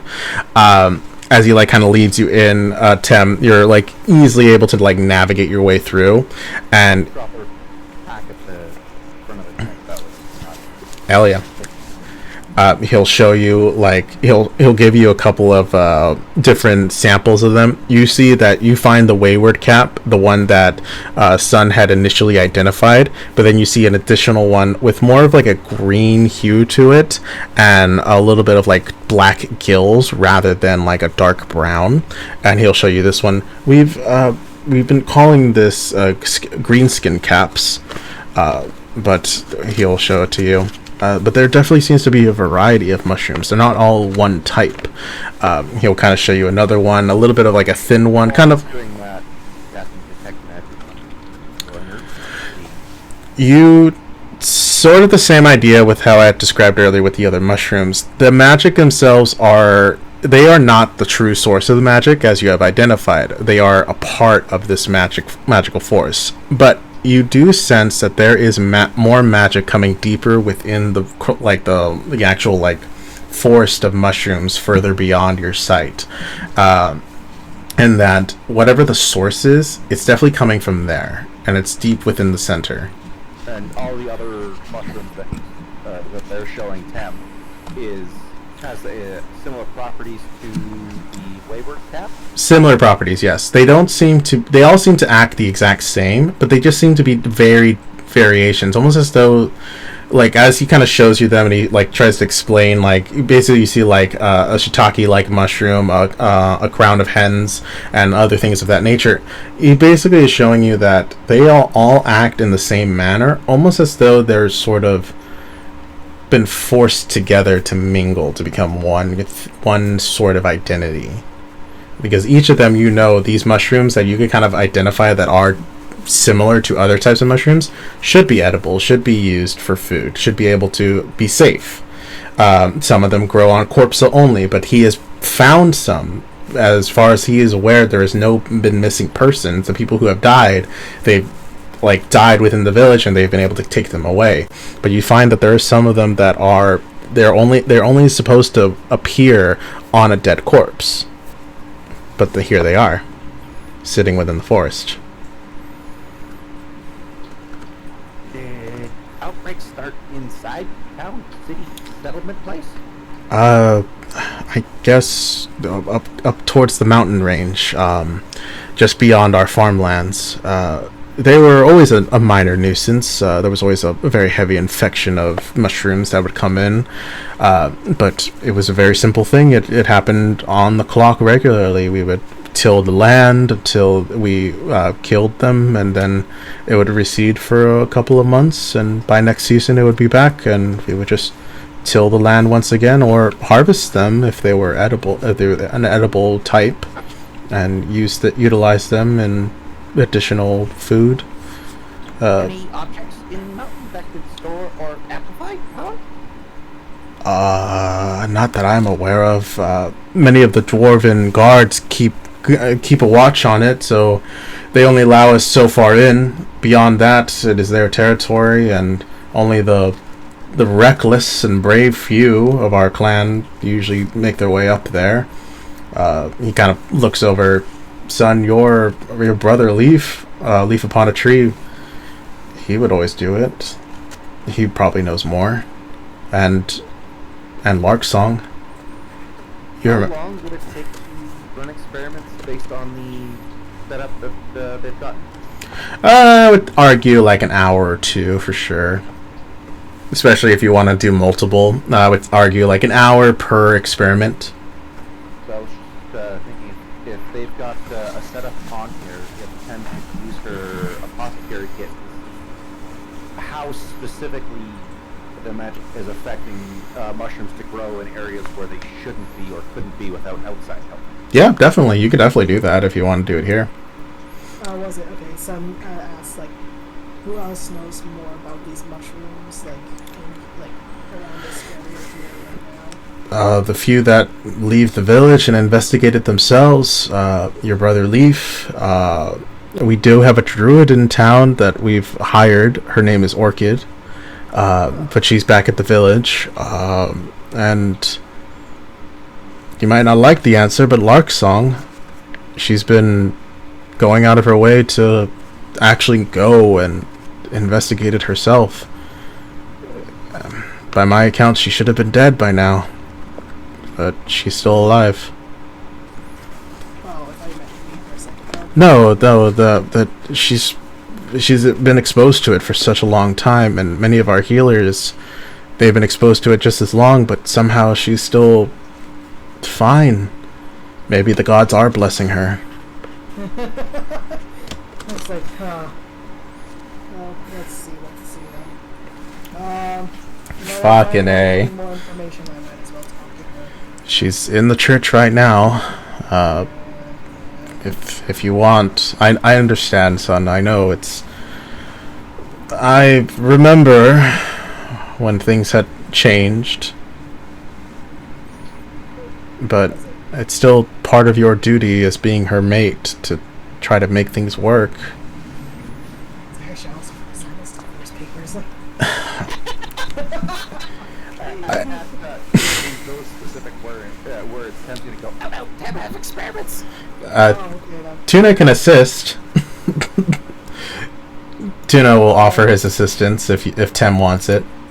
Yeah, Tuna's got is like a great laboratory, like, what is it, set up in his chest or something like that. He pulls out like a bunch of like random like laboratory equipment in his chest.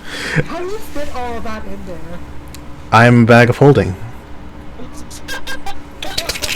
I have been able to increase my holding size by creating myself as a bag of holding. Like a side. So, Tuna could transport creatures inside of oneself. This compartment specifically, and he kind of shows you like a piece of him that is his bag of holding. will immediately attempt to crawl inside. He's gonna close it up, and then immediately, Tem, your flow of air is like gone for like a moment, and then he'll open it back up to show you it, since you weren't listening. He was trying to explain it, but you just ran in. he'll open it back up so that you can breathe once again. You will not be able to breathe for very long, and time does pass, indeed. But time does pass. Could be useful. Then we'll come back out. Maybe we get like one more Bright Candle will be like outside in case if you need like assistance. All right, cool. With your apothecary kit, dirty 20, nice, good shit. You're able to. What exactly are we looking for? How the magic All over the map. I know, just running everywhere. Oh, are you talking to looking at my character? So I couldn't see The bricks. if you guys were doing something else or if you were referring to that. She's just running around on the map. You're good. Okay, because I was looking at Temp's character. To see how the magic is specifically enhancing the growth of mushrooms that shouldn't be growing without the aid of corpses or other scale. Mhm. If it's specifically enhancing its ability to spread, if it's enhancing its fertility rate, or if it's specifically just enhancing everything about it and causing it to mutate away from its initial base. If that makes sense. I get you. All right. So with that dirty 20, you basically understand throughout your experiments with Tuna. You can roll with advantage if you want to see if you crit, since Tuna would be assisting you. All right, cool. We still good. As you look around, you see that as you like start to experiment on them, you see that this magic, it's basically a way of altering its actual biology to fucking those guys. It's altering their biology so that their food source, what they are actually actively like, the way they're supposed to develop, is basically subjugating that and just pulling straight nutrients. So think of it as you're always like you're supposed to drink milk out of the carton, and that's what you get it. But it's like they're cutting out a lot of extra. It's magically cutting out a lot of extra steps to where you're essentially getting the milk from the udder or the tit, whatever you prefer, or the almond if you're one of those people. But it's cutting out a lot of extra steps because energy is lost as it processes.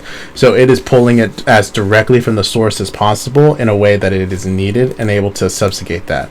So.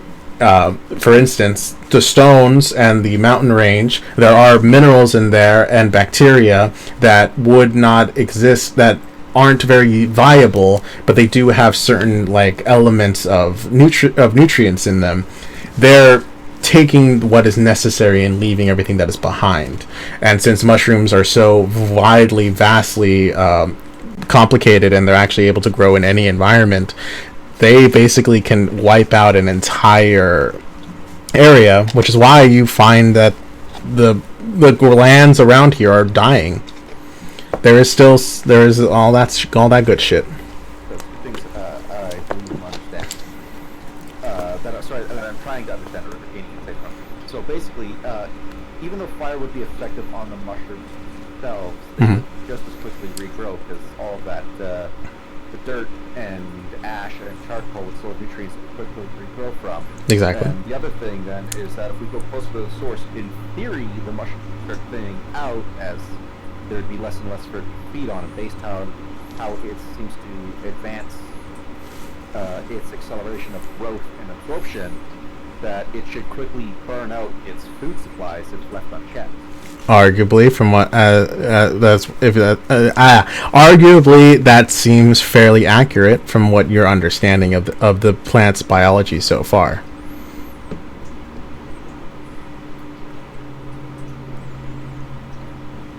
And then another thing, that would take an hour, so I'll let you guys do something else. For sure. It's all about, until you think about an hour's pass, and then I'll have 10 run another. I'll let you know. Alrighty, y'all. While y'all making your stars and boats and other things, let's go. I guess I could also say hi to Thorn. Do you want to talk to Thorn real quick? Who's dry? Who's dry? Stop it. Fallen Rose Thorn will he seems to be the current active guard at the moment. As you guys make your way out of Candlelight's laboratory, you see that in this area around him seems to be like the children. They've been those who are like still healthy. They've been kind of like kept away from the elderly and the sick, which are kind of like over here in this area in the northern quadrant, in the upper quadrant of the tents. So they're trying to keep things like, you know, the sickness contained in one area as best they can. Quarantine. Fallen Rosethorn is going to look to you. Son, you've returned.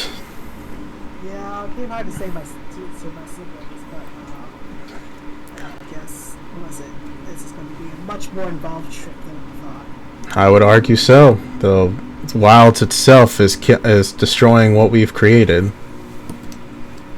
Have you guys been attacked, or what is it? It's just a plague. It seems to spread out with no rhyme or reason to it, as far as I can understand. I've heard that, Lark's song has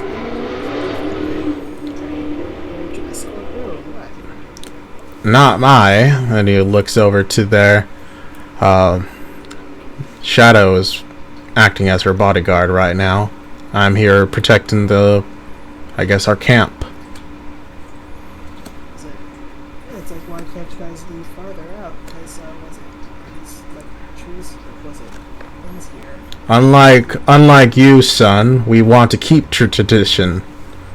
We appreciate our land.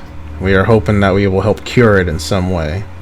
Those who are unable to help, we have sent away in case of the worst is to happen. But the majority of us have decided to stay and to live and to try to rectify this tragedy. Yeah, what is it? Fair enough, but, what is it? If push comes to shove, you guys might have to leave. He kind of looks at you a little sternly as he knows that is a fact and that is probably going to happen, and you can see it in his eyes, but he still kind of growls at you. Some of us aren't willing to let go of those traditions, son. I'm not saying let go of traditions, I'm just saying, was it for the safety of everybody?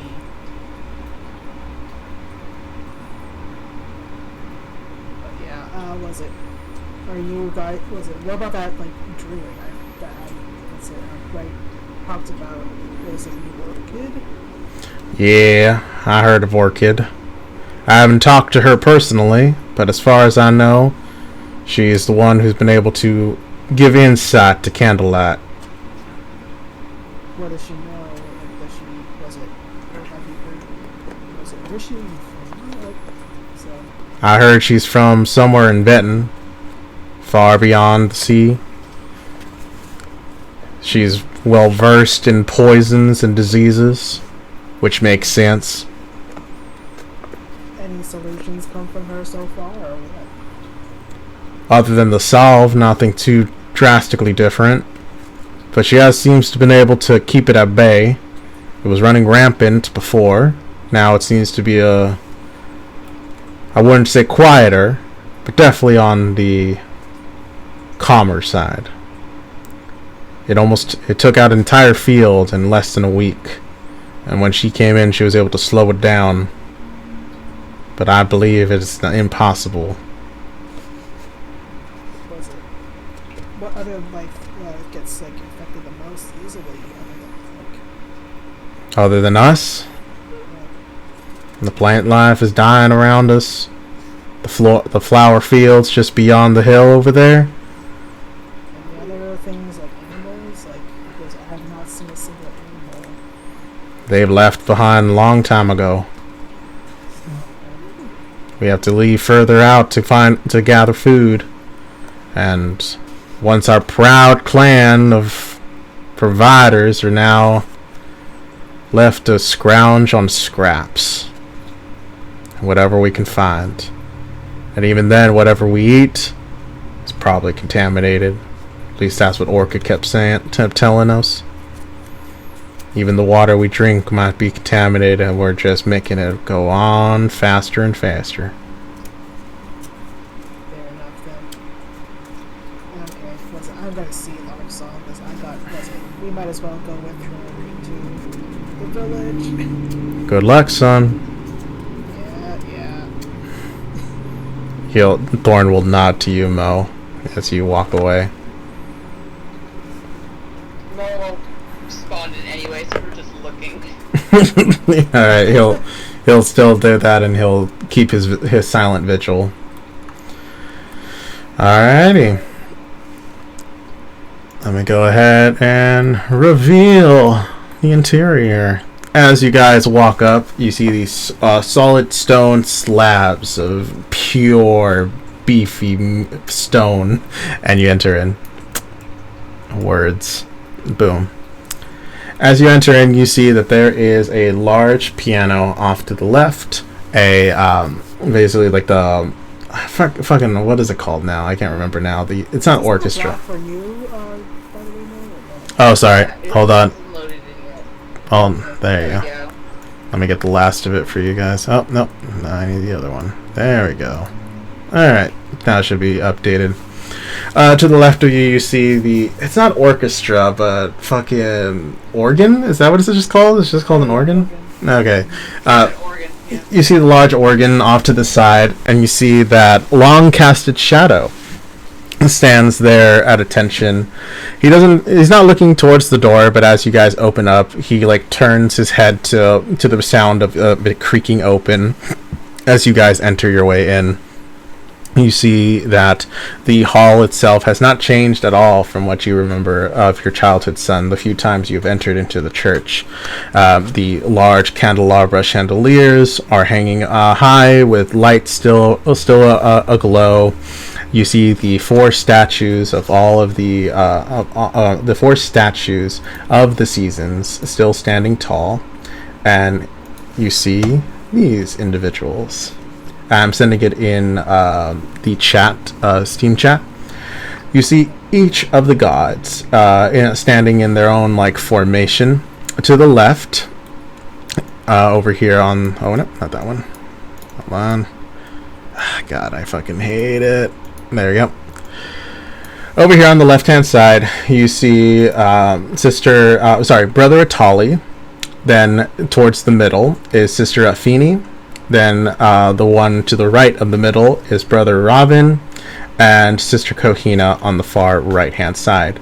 You see that each of them, Brother Atali is sort of made up of trees and actual, so he is made from the bark and roots itself, while Sister Afini is sort of like a pixie-like sprite with a like very loose clothing and very meant to be flying on the wind. Brother Robin has a centaur body with a large sort of like a deer like pelt pattern, as well as a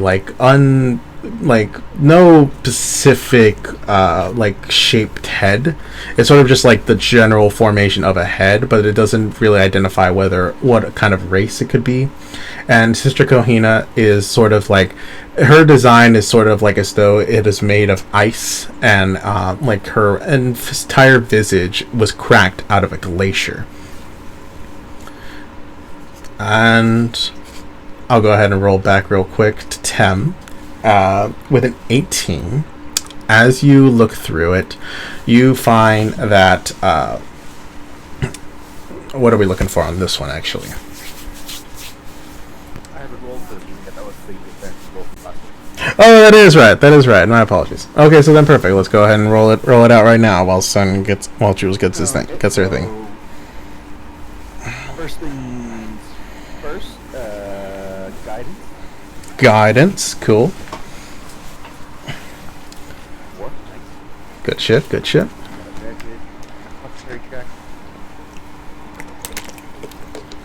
total of 25. Dang, good shit. All right, what are we looking for? So for the mushrooms that would be normally that you would eat, is to see whether the magic has rendered them inedible, or if they could still be eaten with the magic on them. As you kind of look and essentially taste test in some way or form, you're able to decipher that your previous diagnostic is kind of still irrelevant. They're not fully inedible, but there are a lot of extra processing steps that need to be made in order for you to actually like be able for them to be usable. So it is more of like it takes so much extra time now to prepare them that it's no longer viable as a mean of production, that even if they were to start like trying to do it, it would still be dangerous work, as you still have essentially like a small little explosive cap that's ready to explode at the faintest provocation, and that a single slip can cause someone to essentially like be infected with this whatever seems to be poison or disease or illness or whatever have you. It is basically unedible, but it can be treated, and it seems that it might not harm the creature, whoever is to ingest it, but there is still a very likelihood that it will like. It's sort of like when you eat fish. Yeah, like there's still mercury in it, but like a little is not going to kill you, but too much of it is going to start affecting you a lot more.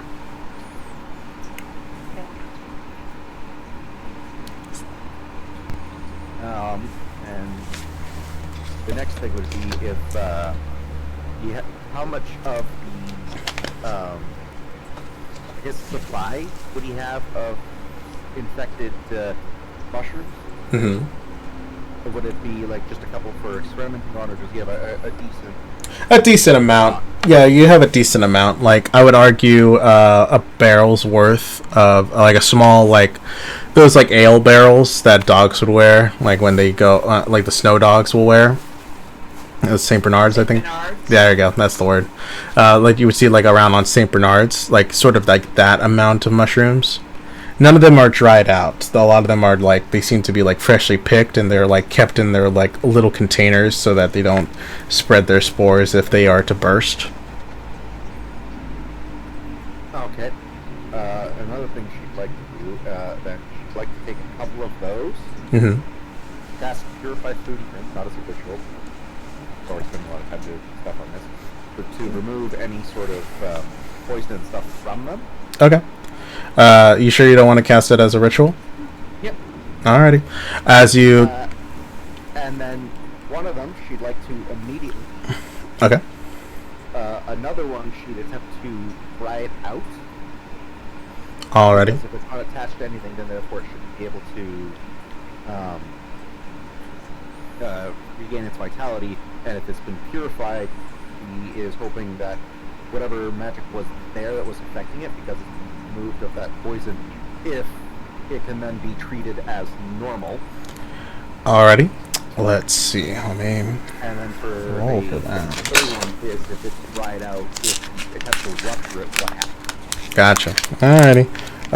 Yeah, this 25 still count for that for sure. Alright, let's see it. The biology of the mushrooms. We need... okay. And your dried mushroom. Okay. And then if it were to be exploded, so it would lose a lot of its property. Still positive. Okay. Right. Yeah. Alrighty, cool. Alrighty. Let me write this. Alrighty. So, when you first cast the spell, it you're casting it 3 times over, or you're casting it once on all 3 of these items, correct? You can be cast once, so if everyone given 55 it'll affect everything. Okay, so perfect. Alright, perfect. So, as you cast the spell, the one that you ingest, as far as you are aware, it tastes like a normal mushroom. You do notice, however, that it basically shrinks down in size. Once this like very like large, almost like half a fist sized mushroom is now shrunk down, as all the like excess that is not nutritious and the unpurified part basically is like seeped out through magical means, and this mushroom has been shrunk down into a much tinier, sort of like a regular like button mushroom. And and you're able to pop it in, and it tastes just as normal as anything else. The other one, as you again, all these dry out or shrink down. You dry them out, and when you taste it, it tastes just the same, and you seem that there does not seem to be any correlation that it has been that the magic has stuck around and that it's still being effectively used negatively. Finally, when you dry it out and you set it on fire to see if it will explode and act as same before, the spores have been taken out completely, so it does not react. It reacts normally as it would via fire. It starts to burn out, but you see that as it burns out, that there is a interesting hue of color to the fire, almost like a light pink to a dark red.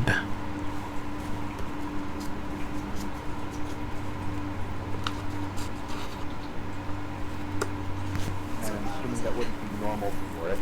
No. Yes, Jules. I gotta quickly feed the meat. Oh yeah, for sure. Well, I'm going with him.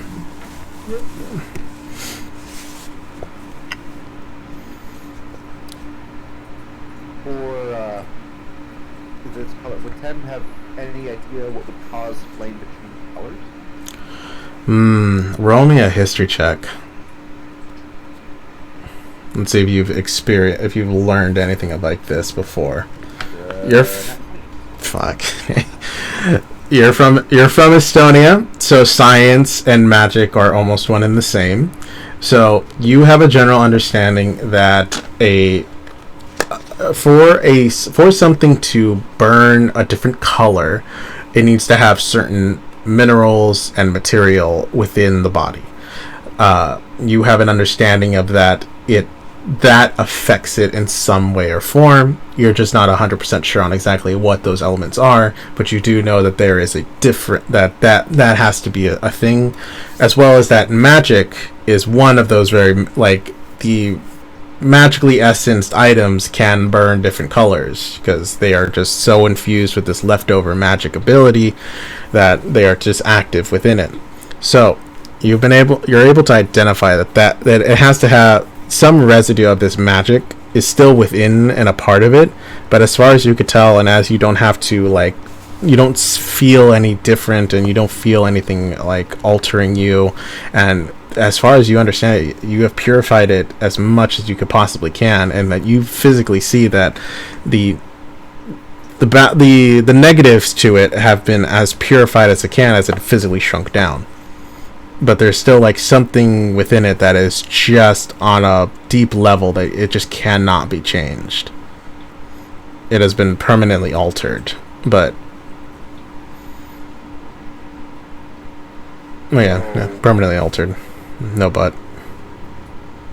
So then, if it's been permanently altered, then the group was to remove whatever source of this magic is, that these specific breeds that are here will never. They're technically a different species. Essentially. Who knew science would get into this shit? Like, we would get really deep into science on this. He's carrying the whole freaking thing right now. I'm the least useful character in this party at this moment. Sorry if I made you feel left out. No, it's funny because, like, the only one who's making it the bigger progress and stuff is fucking Cam, the druid, which makes sense. They're fucking druid. And then this is all your background, so you know these people. This is where you grew up, so you're familiar with the whole situation. And then there's Bucket. Bucket has experienced the whole world. This is all new to him, anyways. But he's at least got some freaking skill sets that can assist Cam with all this and stuff. And then just I was sitting down. Mo's the muscle. Mo's the muscle. That's part that goes to the situation, so I'm the least useful character at this moment, which is fine. What would be any sort of long-term health effects that could be caused from eating the contaminated mushroom? You already can see that. I'll still stay within your 25. This will be the last thing for it, but it will be, because you've kind of already seen it, the spores themselves cause illness and like natural decay on the creature. So ingesting a full mushroom right then and there would most likely cause instant death. And it's you've already experiencing it by seeing that the elderly are like essentially dying and the young are able to like kind of fend it off for a little bit, but it is affecting their immune system. It's affecting them on such a micro level that most likely if it were to and be ingested, it would most certainly cause death, or at least a very close death.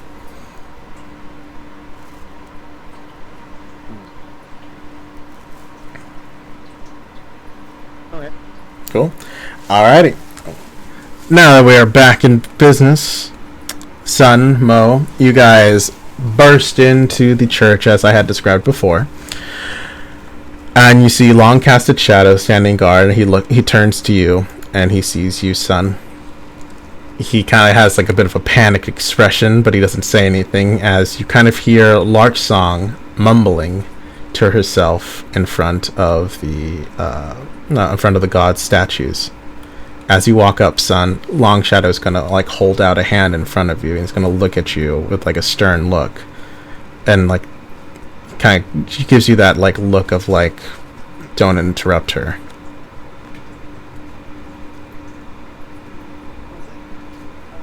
Don't you guys usually play music during these little prayers? Or... Shh. He kind of like hushes you. Stay quiet. Let her do her thing. Alright then. Okay. As you sit and as you watch and wait, you see that Larksong hands steepled together, close to her mouth as she mumbles out a prayer to herself. You see that in front of her, in front of all the gods, they have their offering bowls. Each of them are filled with a fresh apple, each in front of them. As she kneels down and she is like basically on her knees, praying in a very like quick and like furious tone under her breath. She's there for a good 10 minutes as you guys watch and wait. As you look, you see go ahead and make me a religion check real quick. Religion check. 7 plus 1. It's an 8. Alrighty. With a 2 minus 1. Orale. As you guys look, So it's not a nat one. That's all that matters. you don't see anything. There's nothing that, like, as you see like the sun kind of comes through as like the day is starting to grow long. You see that nothing really seems to change as far as you can tell. Eventually she will be done. She will stand and she will turn to you guys and she'll look to you. What is it? It's like, so has the prayers worked? I know you don't believe, son, but I believe they are helping. Like how? She'll walk up to you. I think they're giving us hope. That's it? I would argue that you needed hope just as much as anyone else did after the accident. Well, was it helped by getting it off my ass and doing something? She'll brush by you as and she'll like walk past you. I mean, has hope given you anything, like, I don't know, a cure for your ailments? I don't know, son. All I know is that those who have been as deep as I have in the forest, they're dead. And yet I still stand here. Maybe that is what the gods are giving us. A chance to study it and to learn. She'll open the door. Die? Like, come on, man. You gotta at least get something out of this. What do you want, son? As she opens up the door and like walks out while you basically tail her. Why are you back? Was it? I came. Was it? Was it? I just follow where the money goes. And on the way, was it? And what was it? This place here was on the way. Decided to say hi to at least. Was it my siblings? Was it? Although it seems. Was it? It seems like. What is it? I'm going to be a bit more involved than usual. I would indeed hope so, that you would be more involved. This is still your family, is it not? You guys all did kind of treat me like shit after the injury, so... A warrior who is not able to help is a burden. I mean, look at me now. What is it? Might be, was it somewhat disabled, but was it? I can hold my own. Right now? No, not. Yeah, I mean, Apparently she had a broken wing for a good bit. She still managed to fight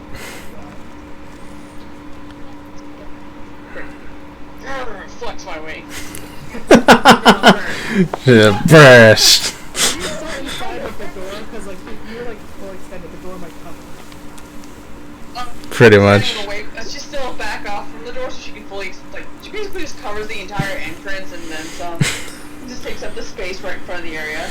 You see her look to you, her like pink hue eyes and her very like soft bubblegum pink fur looks to you. Yes, she's oddly colored. She looks to you, kind of with like a look of unamusement. Well, I'm glad you're having fun out there, son. Now, if you'll excuse me, I have our village to save. I'm coming with you. I just only here to help save. Or was it the siblings here? Or at least, I don't know. So you're here to help? I guess so. Because, what is it? I'm here just to make sure that my siblings are safe, not... Was it? Not your wife? Was it? So, well, even though we didn't sign the divorce papers, you know. She's kind of keeps like staring at you with like a very hard, stern look. Was it? Well, you and my parents were never kind to me after that, so I can't really. Was it? If that is what you really want, we'll file for it. To be quite honest, I don't think it matters anymore. You've made that abundantly clear by disappearing 8 years ago. Yeah, was it? I feel like I have way more success than what really happened here. If that is what you want to believe, son. You're always filled with lots of stories in your head. Was it? What, did I started this after leaving? I don't know. I just know that things were starting to get different. We were making good headway. The tribe was growing, the business was flourishing, and things started to change. I don't know if it's you, I don't know if it's something else, and I understand that you have some bitterness to it. I do. But I'm trying to keep the village intact. I don't want the clan of the Green Veil to die. I mean, I don't think anybody does, but was it? Maybe. Was it? But I guess sitting here and just hashing out whatever this is isn't useful. I couldn't agree more than I said it myself. Then come on. Let's get going. Grab my other members. What is it? I'll see you at the silo then. Alright, fine, whatever. And then just goes off to Tuna and Tim. You see her like out of the corner of your eye. She kind of mostly you see it as you walk away, son. You see that she kind of rolls her eyes a bit as she makes her way back to the village. Cool. I'll argue that for the sake of it, that Tem, you're finishing up your final experiment about the So what you're saying saying is they'll be seeing Tem eat some of these mushrooms. Yeah, basically. Probably. Tuna sitting there cross-legged watching Tem do his work, assisting in like her work, my apologies. Assisting in her work and trying to find the like locate particular items of like what she's trying to explain how to do something, and he pulls out the proper materials and all that stuff. Mo, son, you open up the curtain and you see that like Tem eating a fucking mushroom. And Son just kind of like looks at her and just like gawks. He's like, is that safe? We're about to find out. Oh god. No. I was like turned to him. I was like, do you have anything to save her? I have no. Tuna has an ability to restore at a lesser degree. Oh, I'll I ring the don't- door if that goes wrong. He's I literally don't lifting think you it. can restore a living being. He kind of looks at that. Yeah, I believe I can. Tuna has the ability is fairly versatile. And like, well, the son just like looks at like Towers like, you better not get sick. Hmm.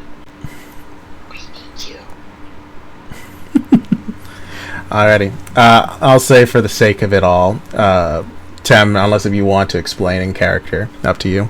But the rest of you gain Tem's knowledge, or at least an understanding of it. Oh, wow, that thing go right over Mo's head. Hey, more experiments to do. I'm not sure which ones. Tem can run a few more tomorrow. But basic understanding is you need to find source and take care of source, and then everything should become normal enough. Okay. Tuna nods. What was it? Maybe you can glean more from that. Okay. I've heard that she's done some miracles here. What miracles has she performed? What is it? A field got overtaken, and then she was able to slow it down considerably after that. Tuna will like nod and think about that. Anyways, let's go to the village and see what's up.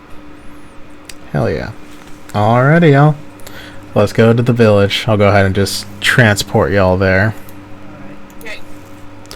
Prepare to grab your current tokens if needed.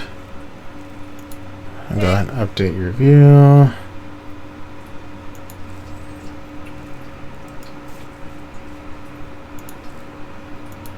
I was not expecting a whole cat fight or something on the big screen. A lot of things have changed over the years. She's not as wildly as Sun remembers her to be.